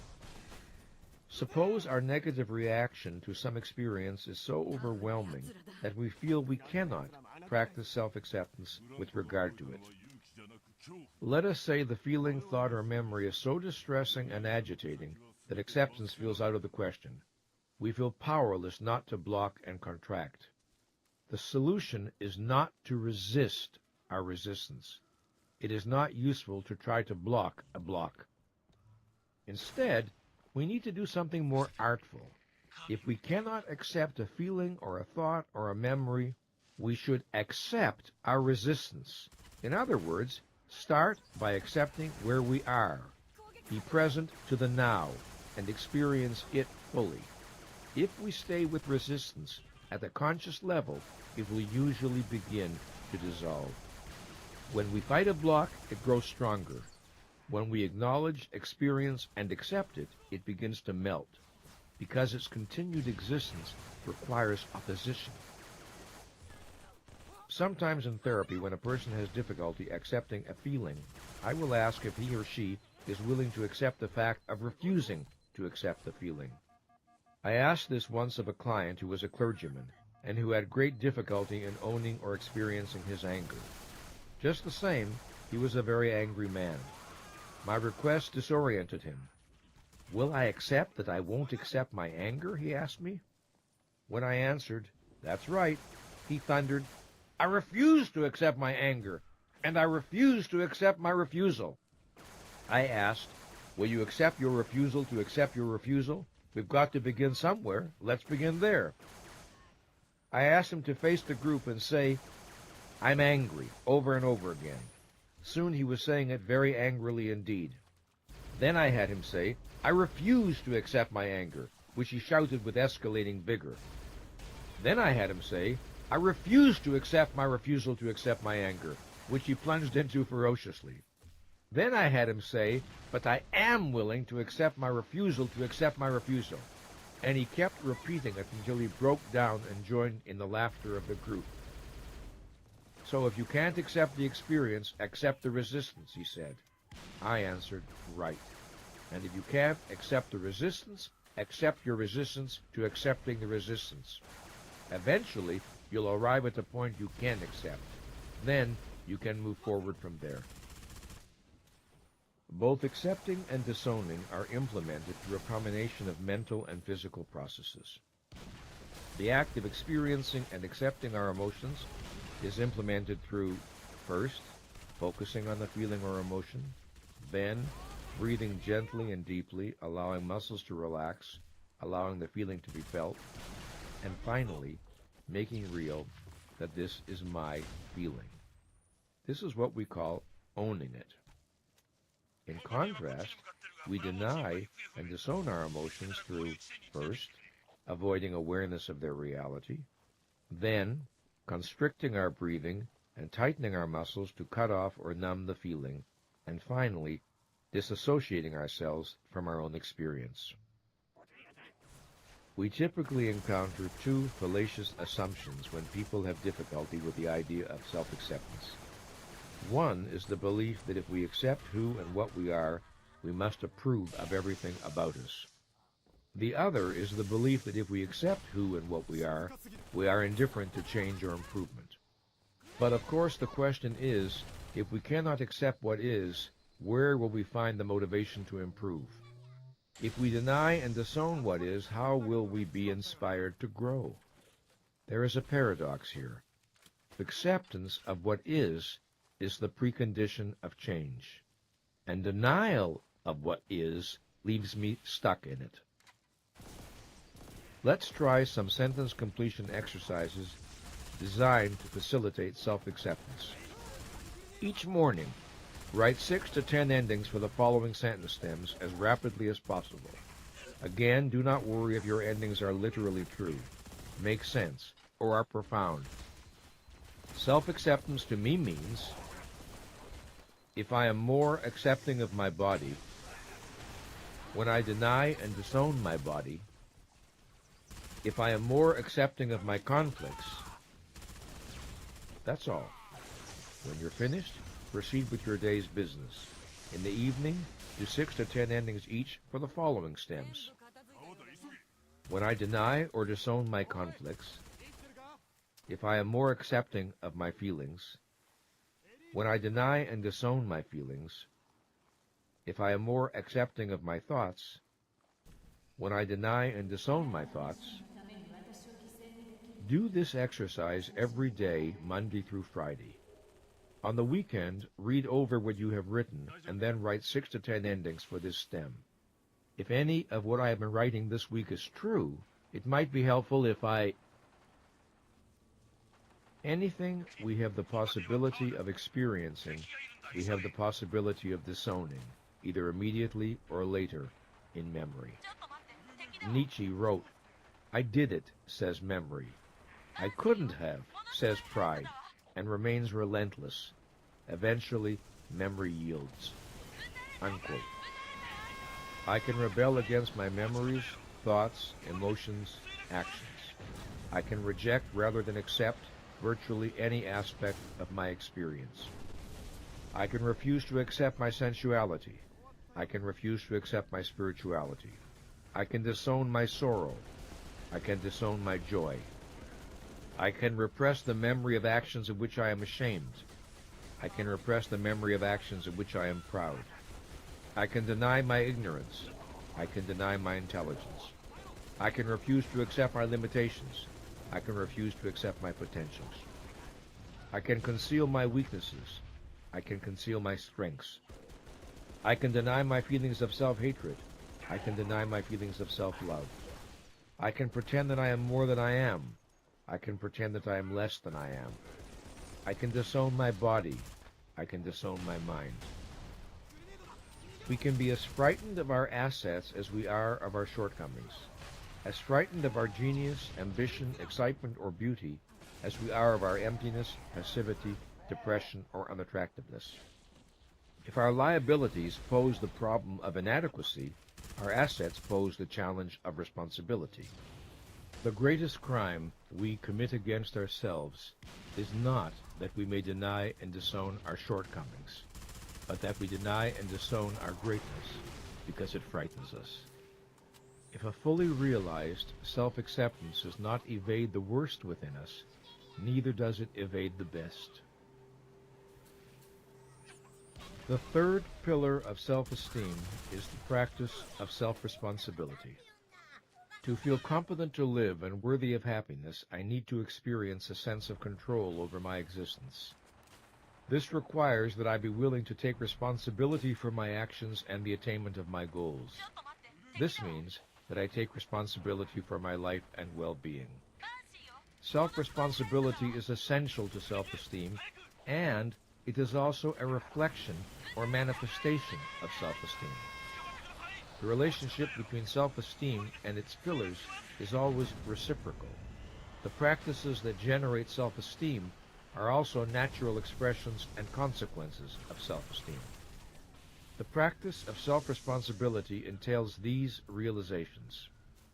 I am responsible for the achievement of my desires. I am responsible for my choices and actions. I am responsible for the level of consciousness I bring to my work. I am responsible for the level of consciousness I bring to my relationships. I am responsible for my behavior with other people, co-workers, associates, customers, spouse, children, friends. I am responsible for how I prioritize my time. I am responsible for my personal happiness. I am responsible for accepting or choosing the values by which I live. I am responsible for raising my self-esteem. Once, when I was lecturing to a group of psychotherapists on the 6 pillars of self-esteem, one of them asked me, "Why do you put your emphasis on what the individual must do to grow in self-esteem? Isn't the source of self-esteem the fact that we are children of God?" I have encountered this question a number of times. Whether one believes in a God and whether one believes we are God's children is irrelevant to the issue of what self-esteem requires. Let us imagine that there is a God and that we are all His, her, its children. In this respect, then, we are all equal. Does it follow that everyone is or should be equal in self-esteem, regardless of whether anyone lives consciously or unconsciously, responsibly or irresponsibly, honestly or dishonestly? This is impossible. There is no way for our mind to avoid registering the choices we make in the way we operate, and no way for our sense of self to remain unaffected. If we are children of God, the questions remain, what are we going to do about it? What are we going to make of it? Will we honor our gifts or betray them? If we betray ourselves and our powers, if we live mindlessly, purposelessly, and without integrity, can we buy our way out? Can we acquire self-esteem by claiming to be God's relatives? Do we imagine we can thus relieve ourselves of personal responsibility? Whatever role a belief in God may play in our lives, surely it is not to justify a default on consciousness, responsibility, and integrity. In stressing that we need to take responsibility for our life and happiness, I am not suggesting that a person never suffers through accident or through the fault of others, or that a person is responsible for everything that may happen to him or her. Some things we have control over, others we do not. If I hold myself responsible for matters beyond my control, I put my self-esteem in jeopardy, since inevitably I will fail my expectations. If I deny responsibility for matters that are within my control, again I jeopardize my self-esteem. I need to know the difference between that which is up to me and that which is not. The only consciousness over which I have volitional control is my own. It is easy enough in work situations to observe the difference between those who practice self-responsibility and those who do not. Self-responsibility shows up as an active orientation to work and to life, rather than a passive one. If there is a problem, men and women who are self-responsible ask, "What can I do about it? What avenues of action are possible to me?" They do not protest, "But no one told me what to do," or, "But it's not my job." They indulge neither in alibis nor in blaming. They are typically solution-oriented. In every organization, we encounter both types, those who wait for someone else to provide a solution, and those who take responsibility for finding it. It is only by grace of the second type that organizations are able to operate effectively. In the overall conduct of my life, I would say that I have always operated at a fairly high level of self-responsibility. I did not look to others to provide for my needs or wants. But I can think of a time when I failed my own principles rather badly, with painful results. In my 20s, I formed an intense relationship with novelist philosopher Ayn Rand. Over the course of 18 years, our relationship passed through almost every form imaginable. From student and teacher, to friends and colleagues, to lovers and partners, and ultimately to adversaries. In the beginning, and for some years, the relationship was nurturing, inspiring, valuable in many ways.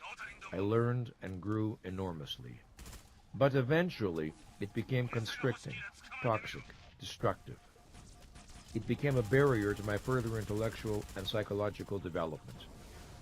I did not take the initiative and propose that our relationship be redefined and reconstituted on a different basis. I told myself I did not want to cause pain. I waited for her to see what I saw. I looked to her rationality and wisdom to reach the decision that would be right for both of us.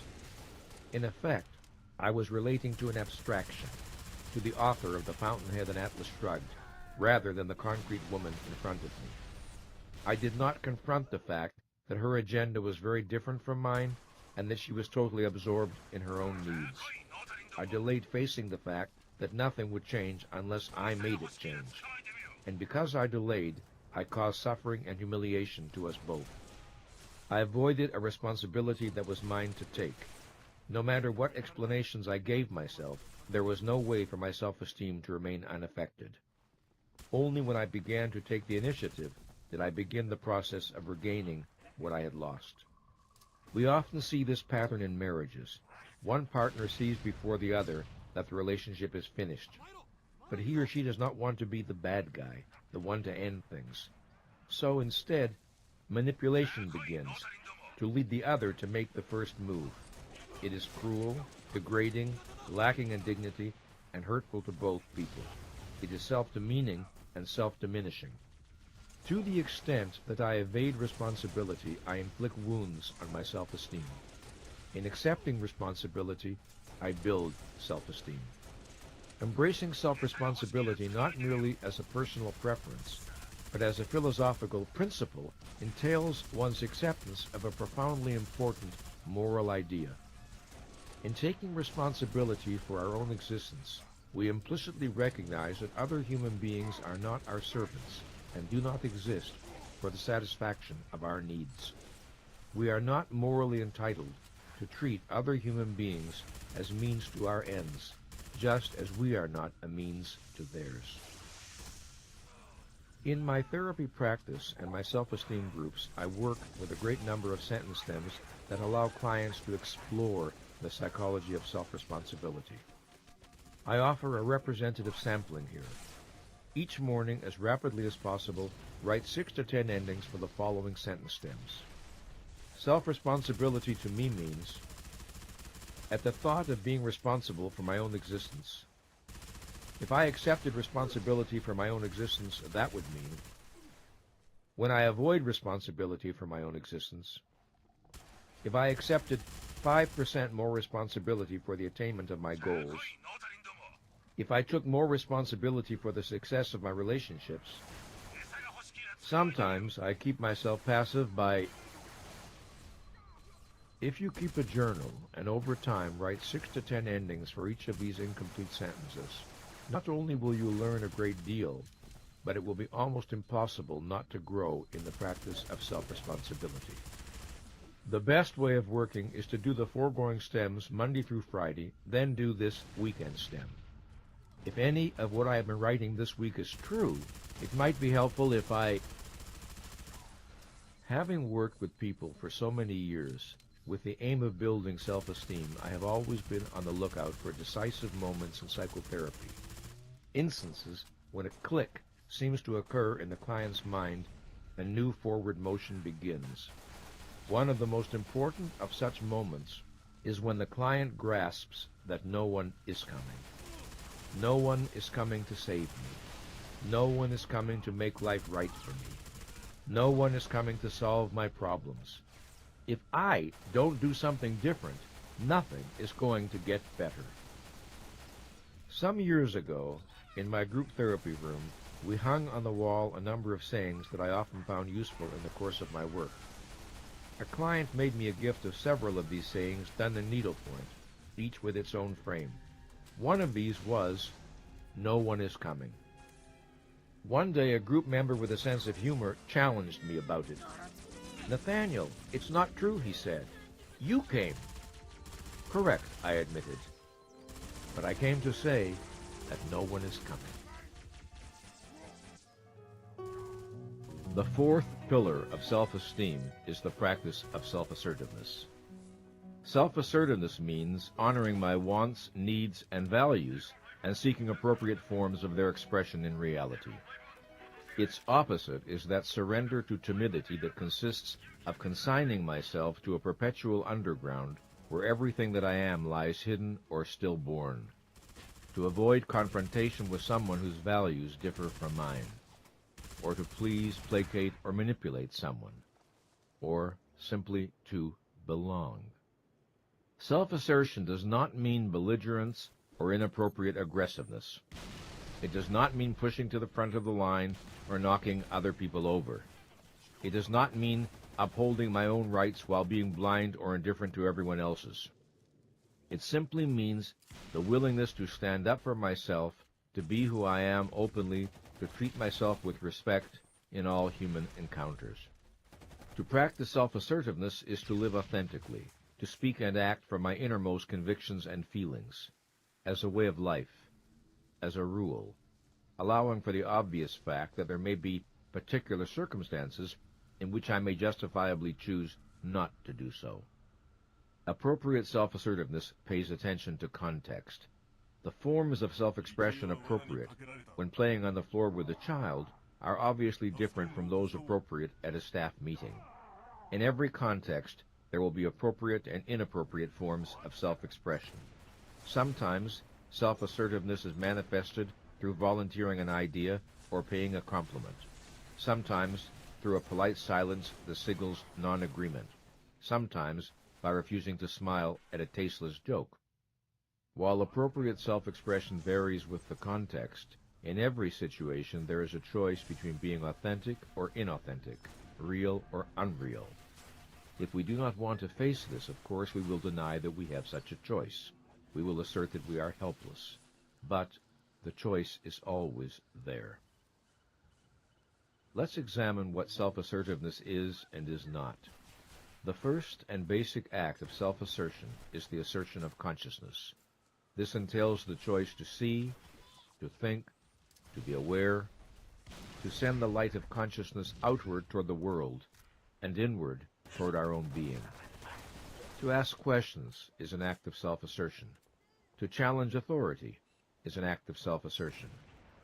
To think for oneself and to stand by what one thinks is the root of self-assertion. To default on this responsibility is to default on the self at the most basic level. Note that self-assertiveness should not be confused with mindless rebelliousness.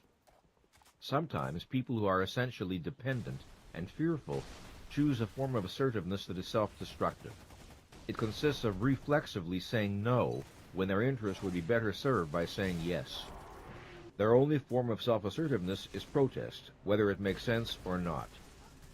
We often see this response among teenagers and among adults who have never matured beyond this teenage level of consciousness. While healthy self-assertiveness requires the ability to say no, it is ultimately tested not by what we are against, but by what we are for. A life that consists only of a string of negations is a waste and a tragedy. Self-assertiveness asks that we not only oppose what we deplore, but that we live and express our values. To practice self-assertiveness logically and consistently is to be committed to my right to exist. This proceeds from the knowledge that my life does not belong to others, and that I am not here on earth to live up to someone else's expectations. To many people, this is a terrifying responsibility. It means that mother and father and other authority figures cannot be counted on as protectors. It means they are responsible for their own existence and for generating their own sense of security. To practice self-assertiveness consistently, I need the conviction that my ideas and wants are important. Unfortunately, this conviction is often lacking. When we were young, many of us received signals conveying that what we thought and felt or wanted was not important. It often takes courage to honor what we want and to fight for it. For many people, self-surrender and self-sacrifice are far easier. They do not require the integrity and responsibility that intelligent selfishness requires. Within an organization, self-assertiveness is required not merely to have a good idea, but to develop it, fight for it, work to win supporters for it, do everything within one's power to see that it gets translated into reality. It is the lack of this practice that causes so many potential contributions to die before they are born. As a consultant, when I am asked to work with a team that has difficulty functioning effectively on some project, I often find that one source of the dysfunction is one or more people who do not really participate in the undertaking. Why? Because of some feeling that they do not have the power to make a difference. They do not believe that their contribution can matter. In their passivity, they become saboteurs. A project manager once remarked to me, "I'd rather worry about handling some egomaniac who thinks he's the whole project than struggle with some self-doubting but talented individual whose insecurities stop him from kicking in what he's got to offer." Without appropriate self-assertiveness, we are spectators, not participants. Healthy self-esteem asks that we leap into the arena, that we be willing to get our hands dirty. Persons with an underdeveloped sense of identity often tell themselves, "If I express myself, I may evoke disapproval. If I love and affirm myself, I may evoke resentment. If I am too happy with myself, I may evoke jealousy. If I stand out, I may be compelled to stand alone." Such people remain frozen in the face of such possibilities and pay a terrible price in loss of self-esteem. Self-assertion entails the willingness to confront rather than evade the challenges of life and to strive for mastery. When we expand the boundaries of our ability to cope, we expand self-efficacy and self-respect. When we commit ourselves to new areas of learning, when we take on tasks that stretch us, we raise personal power. We assert our existence. When we are attempting to understand something and we hit a wall, it is an act of self-assertiveness to persevere. When we undertake to acquire new skills, absorb new knowledge, extend the reach of our mind across unfamiliar spaces, we are practicing self-assertiveness. When we learn how to be in an intimate relationship without abandoning our sense of self, when we learn how to be kind without being self-sacrificing, when we learn how to cooperate with others without betraying our standards and convictions, then we are practicing self-assertiveness. Some people stand and move as if they have no right to the space they occupy. Some speak as if their intention is that you not be able to hear them, either because they mumble or speak faintly or both. Some signal at the most crudely obvious level that they do not feel they have a right to exist. These people embody lack of self-assertiveness in its most extreme form. Their poor self-esteem is obvious. In therapy, when such men and women learn to move and speak with more assurance, they invariably report a rise in self-esteem. Not all manifestations of non-self-assertiveness are obvious. The average life is marked by thousands of unremembered silences, surrenders, capitulations, and misrepresentations of feelings and beliefs that corrode dignity and self-respect. When we do not express ourselves, do not assert our being, do not stand up for our values in contexts where it is appropriate to do so, we inflict wounds on our sense of self. The world does not do it to us. We do it to ourselves. Consider as an example a young man who sits alone in the darkness of a movie theater, deeply inspired by the drama unfolding before him. The story touches him so deeply that tears come to his eyes. He knows that in a week or so he will come back and want to see this film again. In the lobby, he spots a friend who was at the same screening, and they greet each other. He searches his friend's face for clues to his feelings about the movie, but the face is blank. The friend inquires, "How'd you like the picture?" The young man feels an instant stab of fear. He does not want to appear uncool. He does not want to say the truth. "I loved it. It touched me very deeply." So instead, he shrugs indifferently and says, "Not bad." He does not know that he has just slapped his own face. Or rather, he does not know it consciously. His diminished self-esteem knows it. A woman is at a cocktail party where she hears someone make an ugly racial slur that causes her inwardly to cringe. She wants to say, "I found that offensive," but she is afraid of evoking disapproval. In embarrassment, she looks away and says nothing. Later, to appease her sense of uneasiness, she tells herself, "What difference does it make? The man was a fool." But her self-esteem knows what difference it makes. Now, a personal example. I have already mentioned the relationship that I began with Ayn Rand a month before my 20th birthday, and that came to an explosive parting of the ways 18 years later. Among the many benefits that I received from her in the early years, one was an experience of profound visibility. I felt understood and appreciated by her to an extent that was without precedent. What made her response so important was the high esteem in which I held her. I admired her enormously. Only gradually did I realize that she did not tolerate disagreement well, not among intimates. She did not require full agreement among acquaintances, but with anyone who wanted to be truly close, enormous enthusiasm was expected for her every deed and utterance. I did not notice the steps by which I learned to censor negative reactions to some of her behavior. When, for example, I found her self-congratulatory remarks excessive, or her lack of empathy disquieting, or her pontificating unworthy of her. I did not give her the kind of corrective feedback everyone needs from time to time. In later years, after the break, I often reflected on why I did not speak up more often. The simple truth was, I valued her esteem too much to place it in jeopardy. I had, in effect, become addicted to it.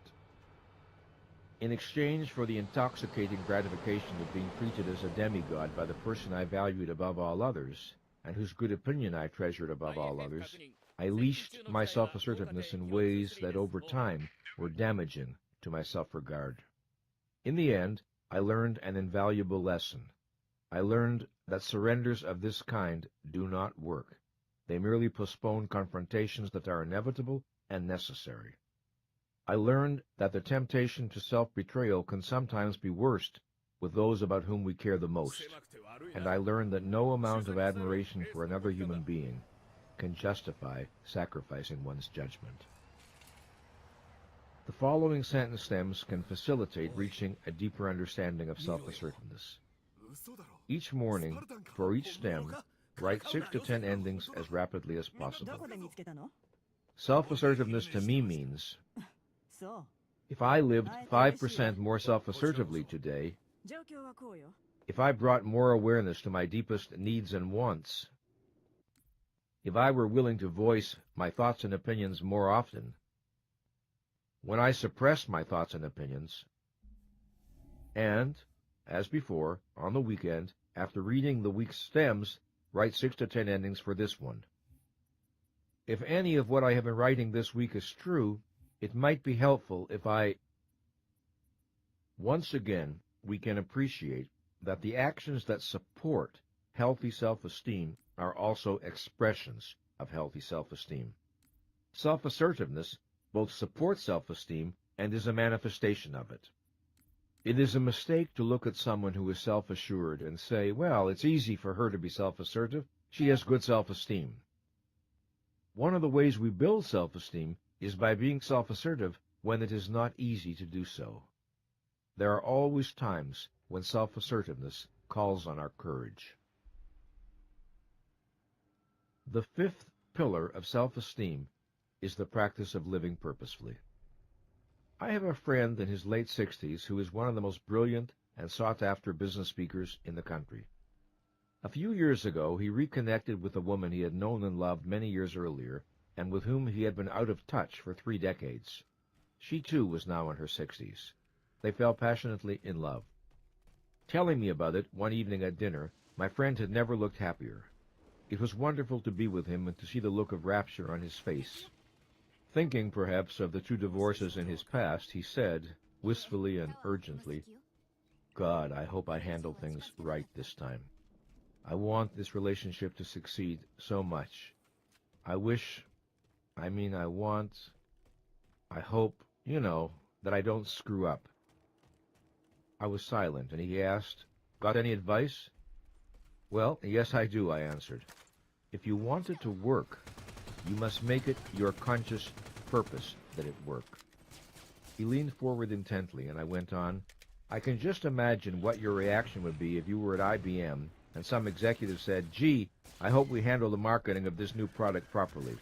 I really want us to succeed with this, and I wish—'" You'd be all over him in a minute saying, "What is this hope stuff? What do you mean you wish?"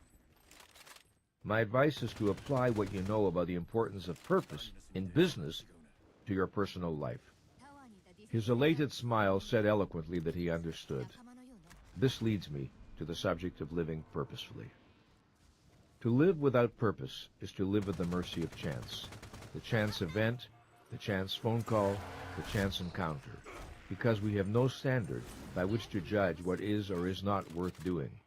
Outside forces bounce us along like a cork floating on water, with no initiative of our own to set a specific course. Our orientation to life is reactive rather than proactive. We are drifters. To live purposefully is to use our powers for the attainment of goals we have selected. The goal of studying, of raising a family, of earning a living, of starting a new business, of bringing a new product into the marketplace, of sustaining a happy romantic relationship. It is our goals that lead us forward, that call on the exercise of our faculties, that energize our existence. To live purposefully is, among other things, to live productively. Productivity is the act of supporting our existence by translating our thoughts into reality, of setting our goals and working for their achievement, of bringing knowledge, goods, or services into reality. It is not the degree of a person's productive ability that matters here, but the person's choice to exercise such ability as he or she possesses. Nor is it the kind of work selected that is important, but whether a person seeks work that offers an outlet for his or her intelligence, if the opportunity to do so exists. The purposes that move us need to be specific if they are to be realized. I cannot organize my behavior optimally if my goal is merely to do my best. The assignment is too vague. My goal needs to be precisely defined. For example, to exercise on the treadmill for 30 minutes 4 times a week, to earn a specific sum of money in commissions by the end of the year, to achieve a specific market niche by a specific means, by a specific target date. With such specificity, I am able to monitor my progress, compare intentions with results, modify my strategy or my tactics in response to new information, and be accountable for the results I produce. To live purposefully is to be concerned with these questions. What am I trying to achieve? How am I trying to achieve it? Why do I think these means are appropriate? Does the feedback from the environment convey that I am succeeding or failing? Is there new information that I need to consider? Do my goals and purposes need to be rethought? It is easier for people to understand these ideas as applied to work than to personal relationships. That may be why more people make a success of their work life than of their marriages. Everyone knows it is not enough to say, "I love my work." One must show up at the office and do something. Otherwise, the business moves toward non-existence. In intimate relationships, however, it is easy to imagine that love is enough, that happiness will just come, and if it doesn't, this means we were wrong for each other. People rarely ask themselves, if my goal is to have a successful relationship, what must I do? What actions are needed to create and sustain trust, intimacy, continuing self-disclosure, excitement, growth? Purposes unrelated to a plan of action do not get realized. They exist only as frustrated yearnings, or more precisely, as daydreams. Daydreams do not produce the experience of efficacy. To live purposefully and productively requires that we cultivate within ourselves a capacity for self-discipline. Self-discipline is the ability to organize our behavior over time in the service of specific tasks. No one who is without the capacity for self-discipline can feel confident to cope with the challenges of life. Self-discipline requires the ability to defer immediate gratification in the service of a remote goal. This is the ability to think, plan, and live long range. Neither an individual nor a business can function effectively, let alone flourish, in the absence of this practice. One of the challenges of effective parenthood or effective teaching is to communicate a respect for the present that does not disregard the future, and a respect for the future that does not disregard the present. To master this balance is a challenge to all of us. It is essential if we are to enjoy the sense of being in control of our existence. A purposeful self-disciplined life does not mean a life without time for rest, relaxation, recreation, or random, even frivolous activity. It merely means that such activities are chosen consciously with the knowledge that it is safe and appropriate to engage in them. And in any event, the temporary abandonment of purpose also serves a purpose, whether consciously intended or not, that of regeneration. The practice of living purposefully entails the following 4 core issues. 1. Taking responsibility for formulating one's goals and purposes consciously. 2. Identifying the actions necessary to achieve one's goals. 3. Monitoring behavior to check that it is in alignment with one's goals. 4. Paying attention to the outcomes of one's actions to know whether they are leading where one wants to go. As an example of the confusions that can surround the issue of living purposefully, consider the extraordinary statement made by psychiatrist Irwin D. Yalom in his book, Existential Psychotherapy. He writes, "The belief that life is incomplete without goal fulfillment is not so much a tragic existential fact of life as it is a Western myth, a cultural artifact." Unquote. But if there is anything we know, it is that life is impossible without goal fulfillment. Impossible on every level of evolution, from the amoeba to the human being. It is neither a tragic existential fact nor a Western myth, but rather the simple nature of life. The alternative to goal fulfillment is passivity and aimlessness. Is it a tragedy that such a state does not yield a joy equal to the joys of achievement? Incidentally, let us remember that goal fulfillment is not confined to so-called worldly goals. A life of study or meditation has its own kind of purposefulness, or it can have. But a life without purpose can hardly be said to be human. To observe that the practice of living purposefully is essential to fully realize self-esteem should not be understood to mean that the measure of an individual's worth is his or her external achievements. The root of our self-esteem is not our achievements, but those internally generated practices that, among other things, make it possible for us to achieve all the self-esteem virtues we are discussing here. Steel industrialist Andrew Carnegie once stated, "You can take away our factories, take away our trade, our avenues of transportation, and our money. Leave us with nothing but our organization, and in 4 years we could reestablish ourselves." Carnegie's point was that power lies in the source of wealth, not in the wealth itself, in the cause, not the effect. The same principle applies to the relationship between self-esteem and external achievement. Productive achievement may be an expression of high self-esteem, but it is not its primary cause. Consider a person who is brilliantly talented and successful at work, but irrational and irresponsible in his or her private life. Such a person may want to believe that the sole criterion of virtue is productive performance, and that no other sphere of action has moral or self-esteem significance. And such a person may hide behind work in order to evade feelings of shame and guilt stemming from other areas of life. Then, productive work becomes not so much a healthy passion as an avoidance strategy, a refuge from realities one feels frightened to face. In addition, If a person's self-esteem is tied primarily to accomplishment, success, or income, the danger is that economic circumstances beyond the individual's control may lead to the failure of the business or the loss of a job, flinging him into depression or acute demoralization. On occasion, I have counseled older men and women who found themselves unemployed, passed over in favor of people a good deal younger who were in no way better equipped, or even as well equipped, for the particular job. I have also worked with highly talented young people who suffered from a reverse form of the same prejudice, a discrimination against youth in favor of age, where again objective competence and ability were not the standard. In such circumstances, often those involved suffer a feeling of loss of personal effectiveness. Such a feeling is only a hairline away from a sense of diminished self-esteem and often turns into it. It takes an unusual kind of person to avoid falling into the trap of this error. It takes a person who is already well-centered and who understands that some of the forces operating are beyond personal control and should not have significance for self-esteem. It is not that they may not suffer or feel anxiety for the future. It is that they do not interpret the problem in terms of personal worth.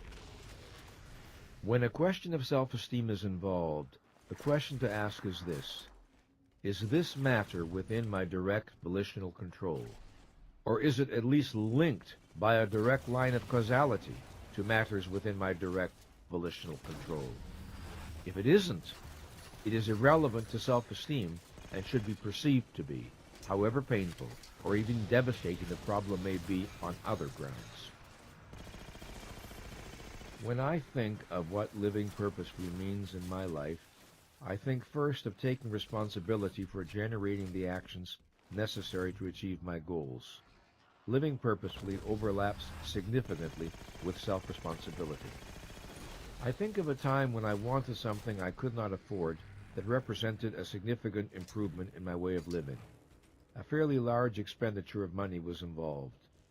For several years I remained uncharacteristically passive about finding a solution. Then one day I had a thought that certainly was not new to me, and yet somehow had fresh impact. If I don't do something, nothing is going to change. This jolted me out of my procrastination, of which I had been dimly aware for a long time, but had not confronted. I proceeded to conceive and implement a project that was stimulating, challenging, profoundly satisfying and worthwhile, and that produced the additional income I needed. In principle, I could have done it several years earlier. However, only when I became bored and irritated with my own procrastination, only when I decided to commit myself to finding a solution over the next few weeks, only when I applied what I know about living purposely to my own situation, only then did I launch myself into action and toward the solution. When I did, I noticed that not only was I happier, but also that my self-esteem rose. When I told this story in one of my self-esteem groups, I was challenged by someone who said, "That's okay for you, but not everyone is in a position to develop new projects. What are we to do?" I invited him to talk about his own procrastination and about the unfulfilled desire involved. If you made it your conscious purpose to achieve that desire, I asked, what might you do? And, after a bit of good-natured prompting, he began to tell me. Here are some stem sentences that my clients find helpful in deepening their understanding of the ideas we've been discussing. Living purposefully to me means, if I bring 5% more purposefulness to my life today, if I operate 5% more purposefully in my marriage, if I operate 5% more purposefully with my friends, if I am 5% more purposeful about my deepest yearnings, and once again, as a summary weekend sentence stem, if any of what I have been writing this week is true, it might be helpful if I... Living purposefully is a fundamental orientation that applies to every aspect of our existence. It means that we live and act by intention. It is a distinguishing characteristic of those who enjoy a high level of control over their life. The sixth pillar of self-esteem is the practice of personal integrity. As we mature and develop our own values and standards, or absorb them from others, the issue of personal integrity assumes increasing importance in our self-assessment. Integrity is the integration of ideals, convictions, standards, beliefs, and behavior. When our behavior is congruent with our professed values, when ideals and practice match, we have integrity. When we behave in ways that conflict with our judgment, we lose face in our own eyes. We respect ourselves less. If the policy becomes habitual, we trust ourselves less, or cease to trust ourselves at all. At the simplest level, personal integrity entails such questions as, am I honest, reliable, and trustworthy? Do I keep my promises? Do I do the things I say I admire and avoid the things I say I deplore? Am I fair and just in my dealings with others? Integrity means congruence. Words and behavior match.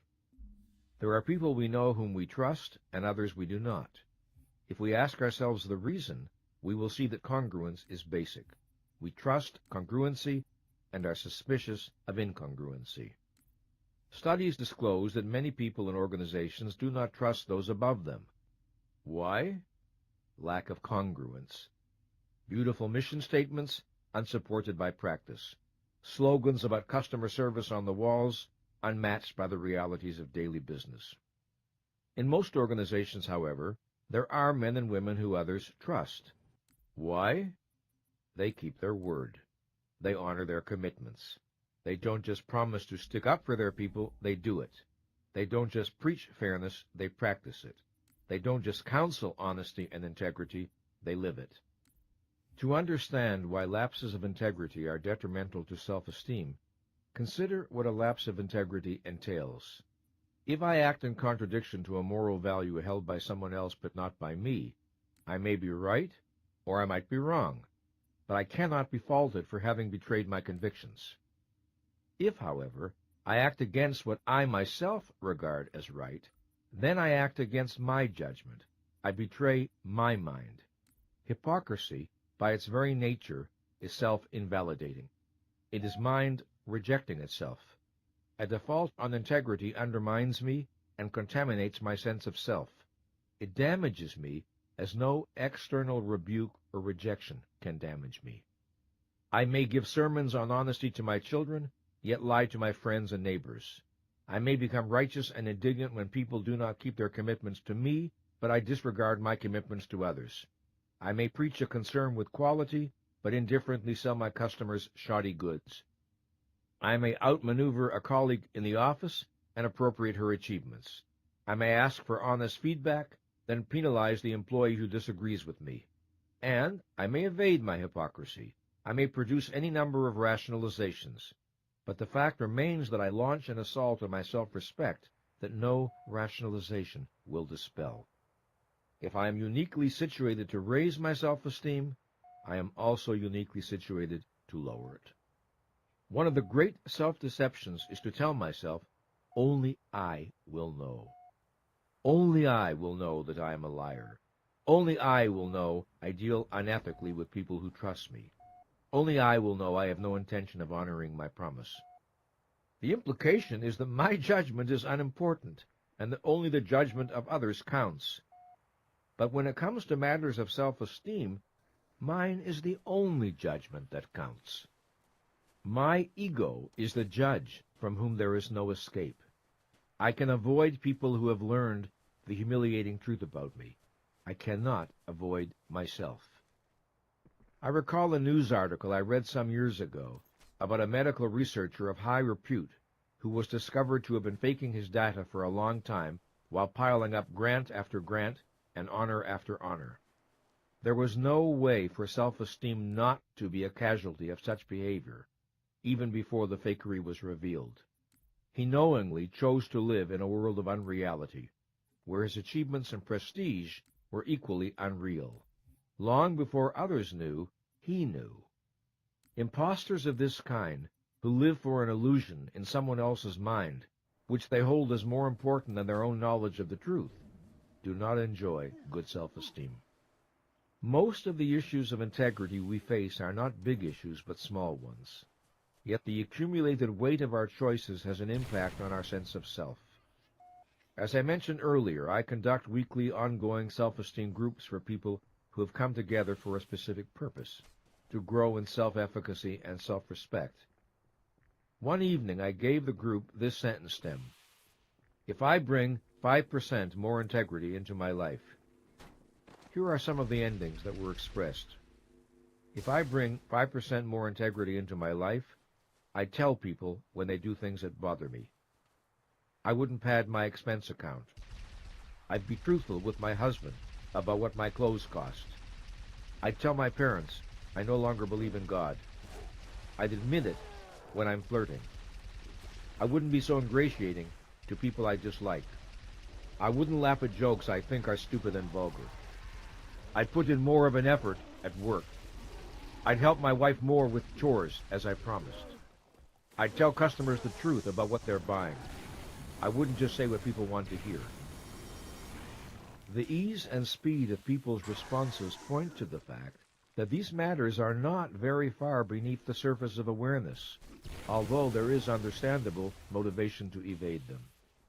People greatly underestimate the self-esteem costs and consequences of hypocrisy and dishonesty.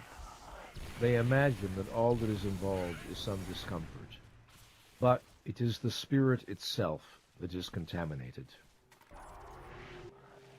The essence of guilt is moral self-reproach. I did wrong when it was possible for me to do otherwise. Guilt always carries the implication of choice and responsibility, whether or not we consciously are aware of it. For this reason, it is imperative that we be clear on what is and is not in our power, what is and is not a breach of integrity. Otherwise, we run the risk of accepting guilt inappropriately. For example, suppose someone we love is killed in an accident. Even though we may know the thought is irrational, we may tell ourselves, somehow I should have prevented it. Perhaps this guilt is fed in part by our regrets over actions taken or not taken while the person was alive. The survivor feels, if only I had done such and such differently, this terrible accident would not have occurred. Thus, guilt can serve the desire for efficacy by providing an illusion of efficacy. The protection of self-esteem requires a clear understanding of the limits of personal responsibility. Where there is no power, there can be no responsibility. And where there is no responsibility, there can be no reasonable self-reproach. Regret? Yes. Guilt? No. The idea of original sin, of guilt where there is no possibility of innocence, no freedom of choice, no alternatives available, is anti-self-esteem by its very nature. The very notion of guilt without volition or responsibility is an assault on reason as well as on morality. Let us think about guilt and how it can be resolved in situations where we are personally responsible. Generally speaking, 5 steps are needed to restore one's sense of integrity with regard to a particular breach. 1. We must face and accept the full reality of what we have done without disowning or avoidance. 2. We seek to understand why we did what we did. We do this compassionately, but without evasive alibying. 3. If others are involved, we acknowledge explicitly to the relevant person or persons the harm we have done and convey our understanding of the consequences of our behavior. 4. We take any and all actions available that might make amends for or minimize the harm we have done. 5. We firmly commit ourselves to behaving differently in the future. Without all these steps, we may continue to feel guilty over some wrong behavior, even though it happened years ago, even though our psychotherapist might have told us everyone makes mistakes, and even though the person we have wronged may offer forgiveness. None of that may be enough. Self-esteem remains unsatisfied. Sometimes we try to make amends without ever owning or facing what we have done, or we keep saying, "I'm sorry," or we go out of our way to be nice to the person we have wronged without ever addressing a wrong explicitly, or we ignore the fact that there are specific actions we could take to undo the harm we have caused. Sometimes, of course, there is no way to undo the harm, and we must accept and make our peace with that. But if we do not do what is possible and appropriate, guilt tends to linger on. When guilt is a consequence of failed integrity, nothing less than an act of integrity can redress the breach.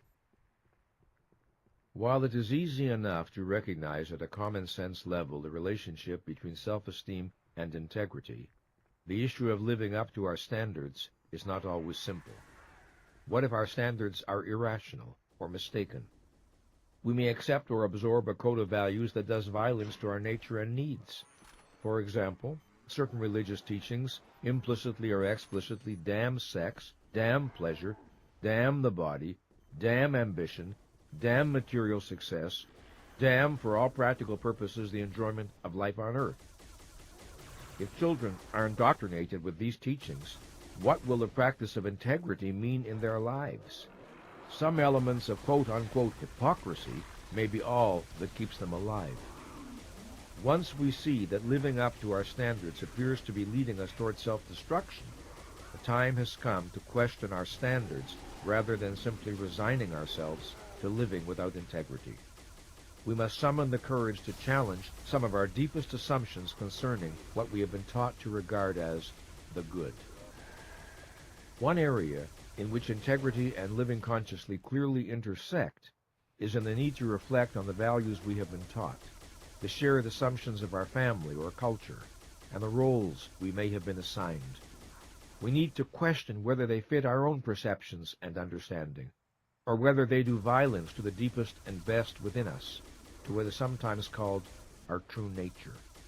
One of the penalties for living unconsciously is that of enduring unrewarding lives in the service of self-stultifying ends never examined or not chosen with awareness by the individuals involved.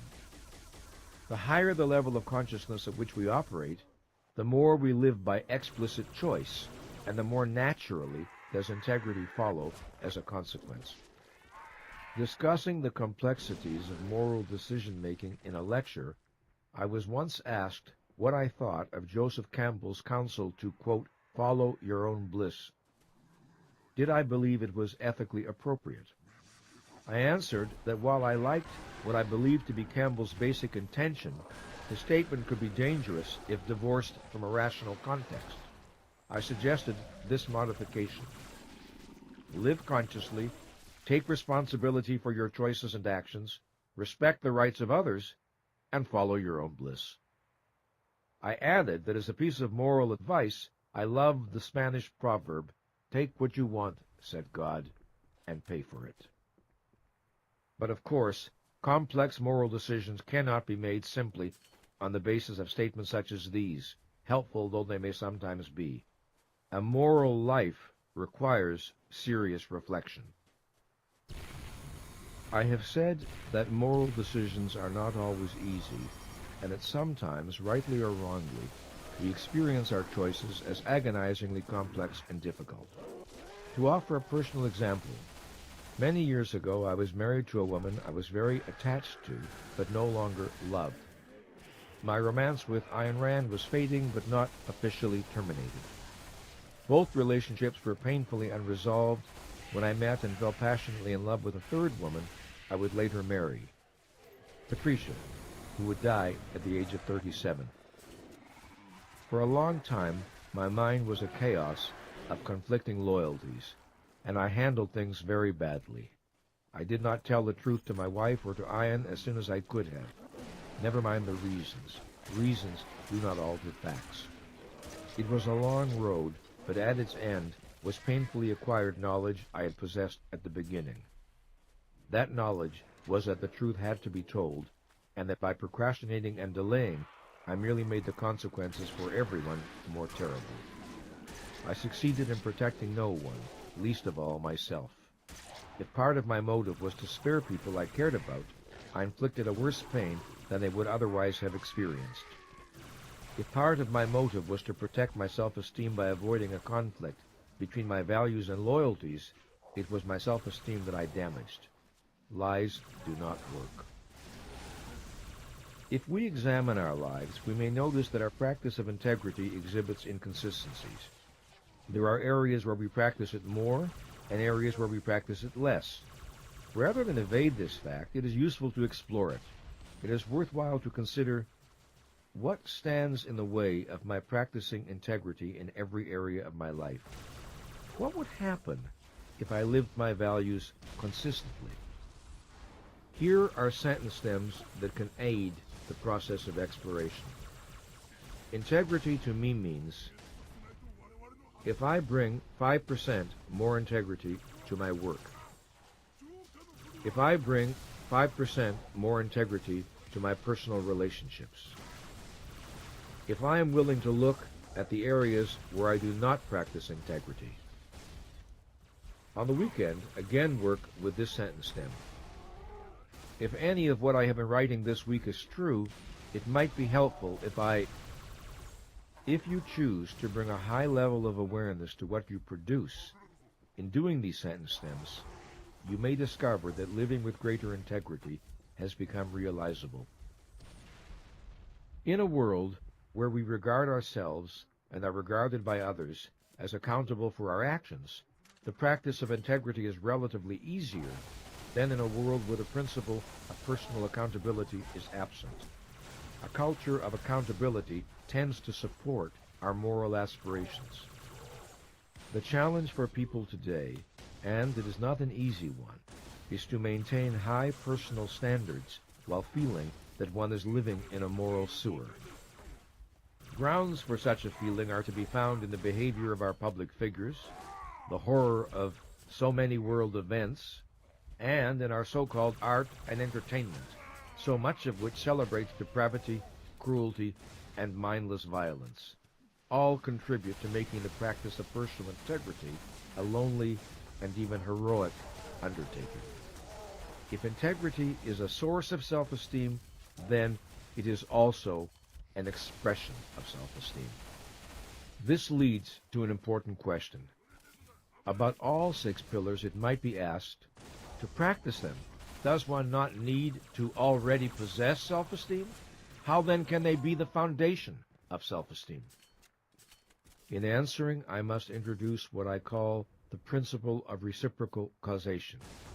By this I mean that behaviors that generate good self-esteem are also expressions of good self-esteem.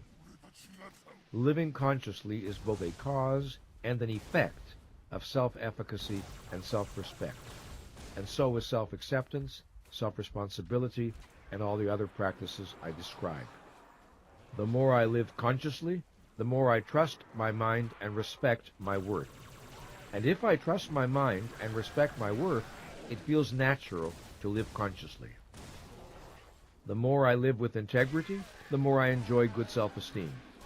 And if I enjoy good self-esteem, it feels natural to live with integrity.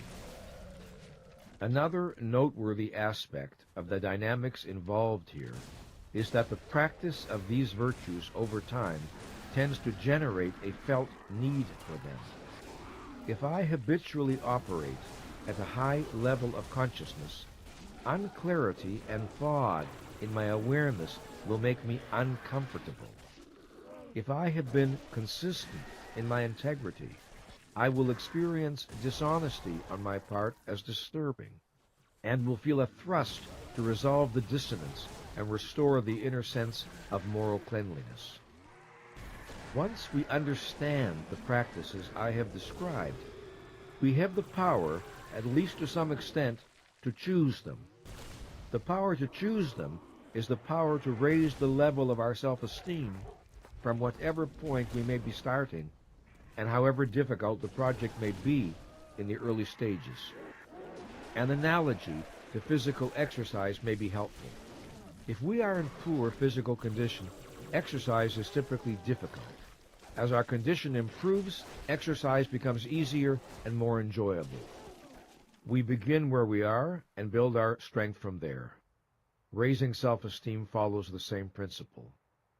These practices are ideals to guide us, and, this can hardly be overemphasized, they do not have to be lived perfectly 100% of the time in order to have a beneficent impact on our lives. Small improvements make a difference. The practices and beliefs we have discussed pertain to internal factors that bear on self-esteem.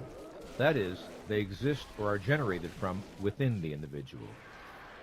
We will now turn to an examination of external factors, that is, factors originating in the environment. What is the role and contribution of other people?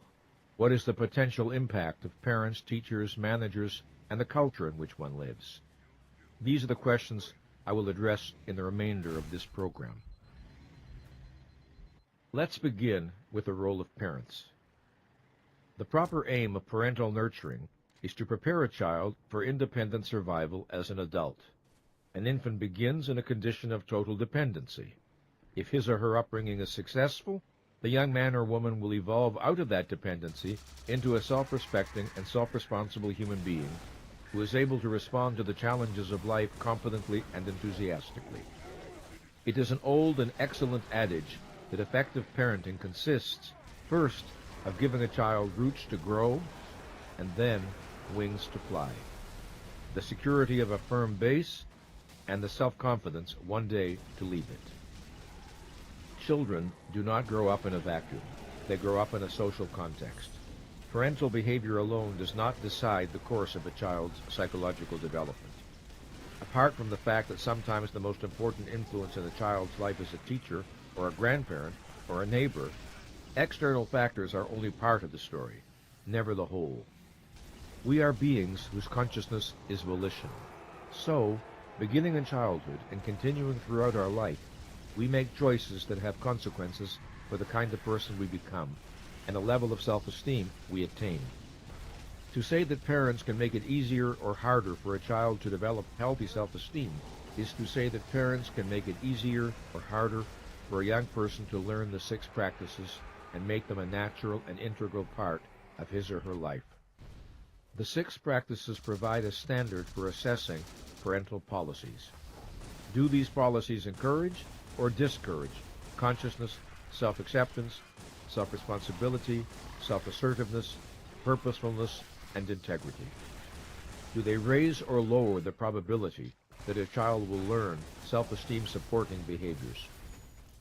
A child who is treated with love tends to internalize the feeling and to experience him or herself as lovable. Love is conveyed by verbal expression, nurturing actions, and the joy and pleasure we show in the sheer fact of the child's being. An effective parent can convey anger or disappointment without signaling withdrawal of love. An effective parent can teach without resorting to rejection. The value of the child as a human being is not, should not be, on trial.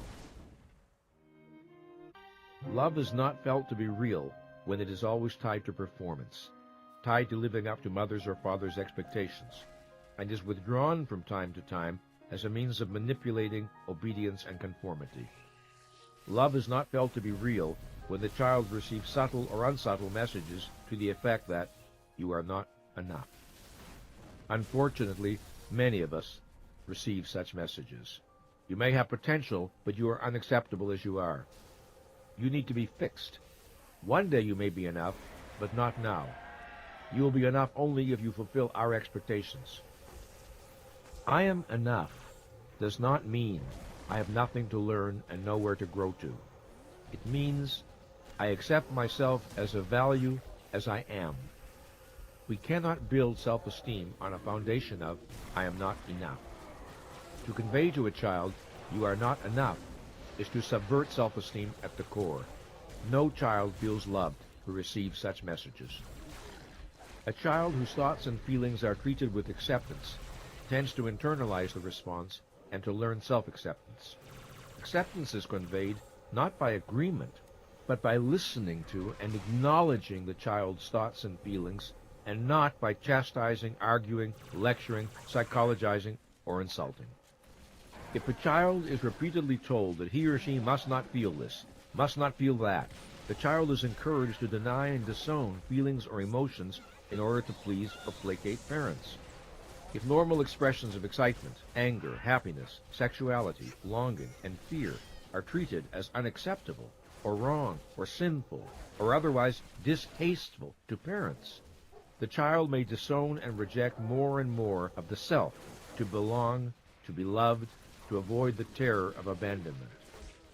We do not serve a child's development by making self-repudiation the price of our love.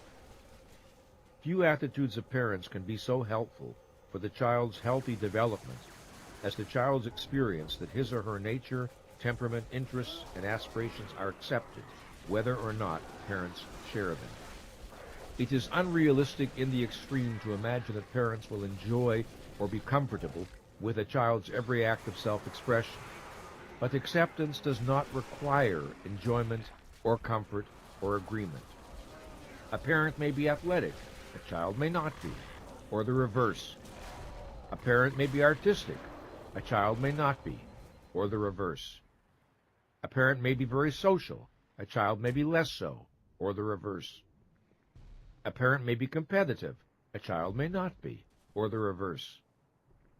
If differences are accepted, self-esteem can grow.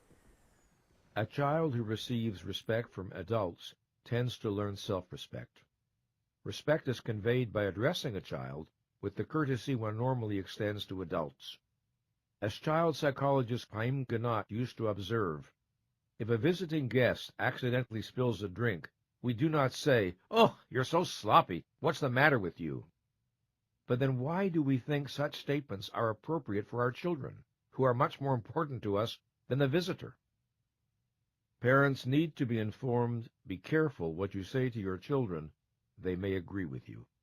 Before calling a child stupid or clumsy or bad or a disappointment, consider the question, is this how I want my child to experience him or herself? If a child grows up in a home where everyone deals with everyone else with natural, good-natured courtesy, he or she learns principles that apply both to self and to others. Respect of self and others feels like the normal order of things, which, properly, it is. Especially important for the nurturing of a child's self-esteem is the experience of what I have called psychological visibility. If I say or do something and you respond in a way that I perceive as congruent in terms of my own behavior, I feel seen and understood by you. For example, if I become playful and you become playful in turn, or if I express joy and you show understanding of my state, or if I express sadness and you convey empathy, or if I do something I am proud of and you smile in admiration, I feel visible. In contrast, if I say or do something and you respond in a way that makes no sense to me in terms of my own behavior, I do not feel seen and understood. If I become playful and you react as if I were being hostile, or if I express joy and you display impatience and tell me not to be silly, or if I express sadness and you accuse me of pretending, or if I do something I am proud of and you react with condemnation, I feel invisible. To feel visible to you, I do not require your agreement with what I'm doing, or feeling, or saying. We might hold different viewpoints. But if we show understanding of what the other is saying, and if our responses are congruent in terms of that, we can continue to feel visible to each other. A child has a natural desire to be seen, heard, understood, and responded to appropriately. To a self that is still forming, this need is particularly urgent. This is one of the reasons a child will look to a parent for a response after having taken some action. If a child says, unhappily, "I didn't get the part in my school play," and mother answers empathetically, "That must hurt," the child feels visible. What does a child feel if mother answers sharply, "Do you think you're always going to get what you want in life?" If a child bursts into the house, full of joy and excitement, and mother says, smiling, "You're happy today," the child feels visible.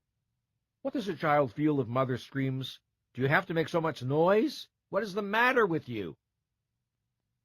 When we convey love, appreciation, empathy, acceptance, and respect, we make a child visible. When we convey indifference, scorn, condemnation, and ridicule, we drive the child's self into the lonely underground of invisibility. If we are to love effectively, whether the object is our child, our mate, or a friend, the ability to provide the experience of visibility is essential. And in giving this experience to our child, we model a practice that he or she may learn to emulate. Loving parents concerned to support the self-esteem of their children may believe that the way to do it is with praise. But inappropriate praise can be as harmful to self-esteem as inappropriate criticism. Many years ago, I learned from Haim Ganat an important distinction, that between evaluative praise and appreciative praise. Evaluative praise does not serve a child's interests. In contrast, appreciative praise can be productive both in supporting self-esteem and in reinforcing desired behavior. To quote from Ganat's book, Teacher and Child, "In psychotherapy, a child is never told, 'You are a good little boy. You are doing great.' Judgmental praise is avoided. Why? Because it is not helpful. It creates anxiety, invites dependency, and evokes defensiveness. It is not conducive to self-reliance, self-direction, and self-control." Unquote. If we state what we like and appreciate about the child's actions and accomplishments, we remain factual and descriptive. We leave it to the child to do the evaluating. Ganat offers this example of the process. Quote, "Marcia, age 12, helped the teacher rearrange the books in the class library. The teacher avoided personal praise such as, 'You did a good job,' or 'You're a hard worker.' Instead, she described what Marcia had accomplished. 'The books are all in order now. It'll be easy for the children to find any book they want. It was a difficult job, but you did it. Thank you.'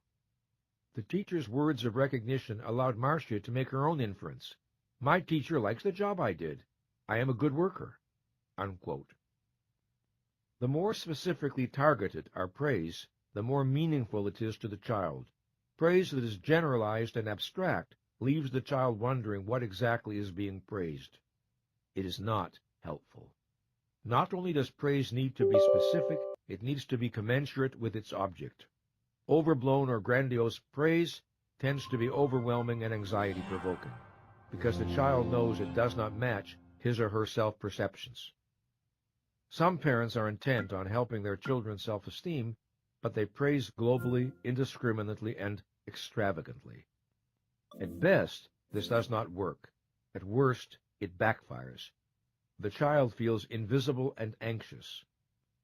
In addition, this policy tends to produce approval addicts, children who cannot take a step without looking for praise, and who feel disvalued if it is not forthcoming.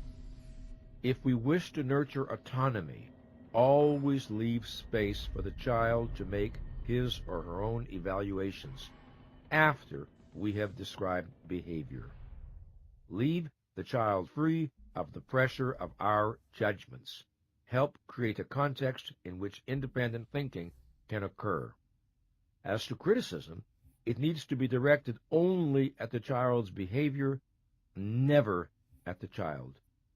The principle is this: describe the behavior, describe your feelings about it, describe what you want done, if anything, and omit character assassination. No good purpose is ever served by assaulting a child's self-esteem. This is the first rule of effective criticism. We do not inspire better behavior by impugning a child's worth, intelligence, morality, character, intentions, or psychology. No one was ever made good by being informed he or she was bad. Attacks on self-esteem tend to increase the likelihood that the unwanted behavior will happen again. The child thinks, since I am bad, I will behave badly. There is perhaps nothing more important to know about children than that they need to make sense out of their experience. In effect, they need to know that the universe is rational. They need to know that human existence is knowable, predictable, and stable. On that foundation, they can build a sense of efficacy. Without it, the task is worse than difficult. Sanity in family life is one of a child's most urgent needs if healthy development is to be possible. What does sanity mean in this context? It means adults who, for the most part, say what they mean and mean what they say. It means rules that are understandable, consistent, and fair. It means not being punished today for behavior that was ignored or even rewarded yesterday. It means a home in which reality is appropriately acknowledged. It means parents who practice what they preach, who are willing to admit when they make mistakes and apologize when they know they have been unfair or unreasonable. It means parents who reward and reinforce consciousness in a child rather than discourage and penalize it. If, instead of obedience, we want cooperation from our children, if, instead of conformity, we want self-responsibility, we can achieve it in a home environment that supports the child's mind. We cannot achieve it in an environment intrinsically hostile to the exercise of mind. We want to teach our children healthy ideas and values. Ideas and values are most powerfully communicated when they are embedded into family life, rooted into the being of the parents. Regardless of what we think we're teaching, we teach what we are. We need not pretend to our children that we are perfect. We can acknowledge our struggles and admit our mistakes. The likelihood is that the self-esteem of everyone in the family will benefit. In supporting and nurturing the self-esteem of our children, we support and nurture our own. To many children, school represents a second chance, an opportunity to acquire a better sense of self and a better vision of life than was offered in their home. A teacher who projects confidence in the child's competence and goodness can be a powerful antidote to a family in which such confidence is lacking, a family in which, perhaps, the opposite perspective is conveyed. A teacher who refuses to accept the child's negative self-concept and relentlessly holds to a better view of the child's potential has the power sometimes to save a life. But for some children, school is a legally enforced incarceration at the hands of teachers who lack either the self-esteem or the training or both to do their jobs properly. These are teachers who do not inspire, but humiliate. They do not speak the language of courtesy and respect, but of ridicule and sarcasm. They do not motivate by offering values, but by evoking fear. They do not believe in the child's possibilities, they believe only in limitations. They do not light fires in minds, they extinguish them. Who cannot recall encountering at least one such teacher during one's school years? Most teachers want to make a positive contribution to the minds entrusted to their care. If they sometimes do harm, it is not by intention. And today, most are aware that one of the ways they can contribute is by nurturing the child's self-esteem. They know that children who believe in themselves and whose teachers project a positive view of their potential do better in school than children without these advantages. Indeed, of any professional group, it is teachers who have shown the greatest receptivity to the importance of self-esteem. But what nurtures self-esteem in the classroom is not self-evident. I have stressed that feel-good notions are harmful rather than helpful. Yet if one examines the proposals offered to teachers on how to raise student self-esteem, many are the kind of trivial nonsense that give self-esteem a bad name. These include praising and applauding a child for virtually everything he or she does, dismissing the importance of objective accomplishments, handing out gold stars on every possible occasion, and propounding an entitlement idea of self-esteem that leaves it divorced from both behavior and character. One of the characteristics of persons with healthy self-esteem is that they tend to assess their abilities and accomplishments realistically, neither denying nor exaggerating them. Might a student do poorly in school and yet have good self-esteem? Of course. There are any number of reasons why a particular boy or girl might not do well scholastically, from a dyslexic condition to lack of adequate challenge and stimulation. Grades are hardly a reliable indicator of a given individual's self-efficacy and self-respect. But rationally self-esteeming students do not delude themselves that they are doing well when they are doing poorly. What makes the challenge of fostering children's self-esteem particularly urgent today is that many young people arrive in school in such a condition of emotional distress that concentrating on learning can be extraordinarily difficult. Schools cannot be expected to provide solutions for all the problems in students' lives, but good schools and good teachers can make an enormous difference. As with parents, it is easier for a teacher to inspire self-esteem in students if the teacher exemplifies and models a healthy affirmative sense of self. Indeed, some research suggests that this is the primary factor in the teacher's ability to contribute to a student's self-esteem. Teachers with low self-esteem tend to be more punitive, impatient, and authoritarian. They tend to focus on the child's weaknesses rather than strengths. They inspire fearfulness and defensiveness. They encourage dependency. Teachers with low self-esteem tend to be over-dependent on the approval of others. They tend to feel that others are the source of their self-esteem. Therefore, they are hardly in a position to teach that self-esteem must be generated primarily from within. They tend to use their own approval and disapproval to manipulate students into obedience and conformity. They teach that self-esteem comes from adult and peer approval. They convey an external approach to self-esteem rather than an internal one, thereby deepening whatever self-esteem problems students already have. Children watch teachers in part to learn appropriate adult behavior. If they see ridicule and sarcasm, often they learn to use it themselves. If they hear the language of disrespect and cruelty, it tends to show up in their own verbal responses. If, in contrast, they see benevolence and an emphasis on the positive, they may learn to integrate that into their own responses. If they witness fairness, they may absorb the attitude of fairness. If they see self-esteem, they may decide it is a value worth acquiring.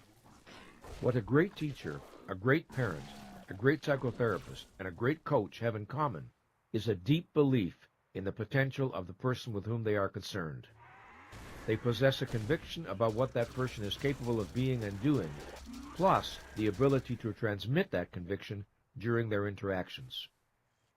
Teachers with good self-esteem are likely to understand that if they wish to nurture the self-esteem of another, they need to relate to that person from their vision of his or her worth and value, providing an experience of acceptance and respect.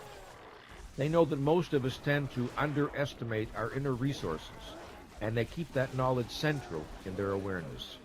Most of us are capable of more than we believe. When teachers remain clear about this, others can acquire this understanding from them, almost by contagion. One of the painful things about being a child is that one tends not to be taken seriously by adults. Whether one is dismissed discourteously or praised for being cute, most children are not used to having their dignity as human beings respected. So, a teacher who treats all students with courtesy and respect sends a signal to the class. You are now in an environment where different rules apply than those you may be used to. In this world, your dignity and feelings matter. In this simple way, a teacher can begin to create an environment that supports self-esteem. Sometimes a child is not fully aware of his or her assets. It is the teacher's job to facilitate that awareness. This has nothing to do with phony compliments. Every child does some things right. Every child has some assets. They must be found, identified, and nurtured. A teacher should be a prospector looking for gold. Try to think back to what it would have been like to be in a class where the teacher felt there was no more urgent task than to discover the good in you, your strengths and virtues, and to help you become more aware of them. Would that have inspired the best in you? Would that be an environment in which you were motivated to grow and learn? In every classroom, there are rules that must be respected, of course, if learning is to progress and tasks are to be accomplished. Rules can be imposed by dint of the teacher's power, or they can be explained in such a way as to engage the mind and understanding of the student. A teacher can think about rules in one of two ways. She or he can wonder, how can I make students do what needs to be done? or he or she can wonder, how can I inspire students to want to do what needs to be done? The first orientation is necessarily adversarial and at best achieves obedience while encouraging dependency. The second orientation is benevolent and achieves cooperation while encouraging self-responsibility. Which approach a teacher feels more comfortable with has a good deal to do with his or her own sense of efficacy as a person. If low self-esteem can impel some teachers to rigid, punitive, even sadistic behavior, it can impel others to the kind of mushy permissiveness that signals a complete absence of authority, with classroom anarchy as the result. Compassion and respect do not imply lack of firmness. A capitulation to disruptive elements in the class means abdication of the teacher's responsibilities. Competent teachers understand the need for standards of acceptable behavior, but they also understand that toughness need not and should not entail insults or responses aimed at demeaning anyone's sense of personal value. One of the characteristics of a superior teacher is mastery of this challenge. To achieve the results they want, teachers sometimes have to exercise imagination. One teacher I know solved a classroom problem by gravely asking the biggest, noisiest boy in the class, when they were alone, if he could help her by exercising his natural leadership abilities to persuade some of the others to be more orderly. The boy looked a bit disoriented, evidently not knowing how to answer, but peace quickly prevailed, and the boy responsible felt proud of himself. The frustrations, pressures, and challenges teachers face test their self-esteem, energy, and dedication every day. To preserve throughout their careers the vision with which the best of them started, to hold fast to the idea that the business they are in is that of setting minds on fire, is a heroic project. The work they are doing could not be more important, yet to do it well, they need to embody that which they wish to communicate. A teacher who does not operate at an appropriate level of consciousness cannot model living consciously for his or her students. A teacher who is not self-accepting will be unable successfully to communicate self-acceptance. A teacher who is not self-responsible will have a difficult time persuading others of the value of self-responsibility. A teacher who is afraid of self-assertiveness will not inspire its practice in others. A teacher who is not purposeful is not a good spokesperson for the practice of living purposefully.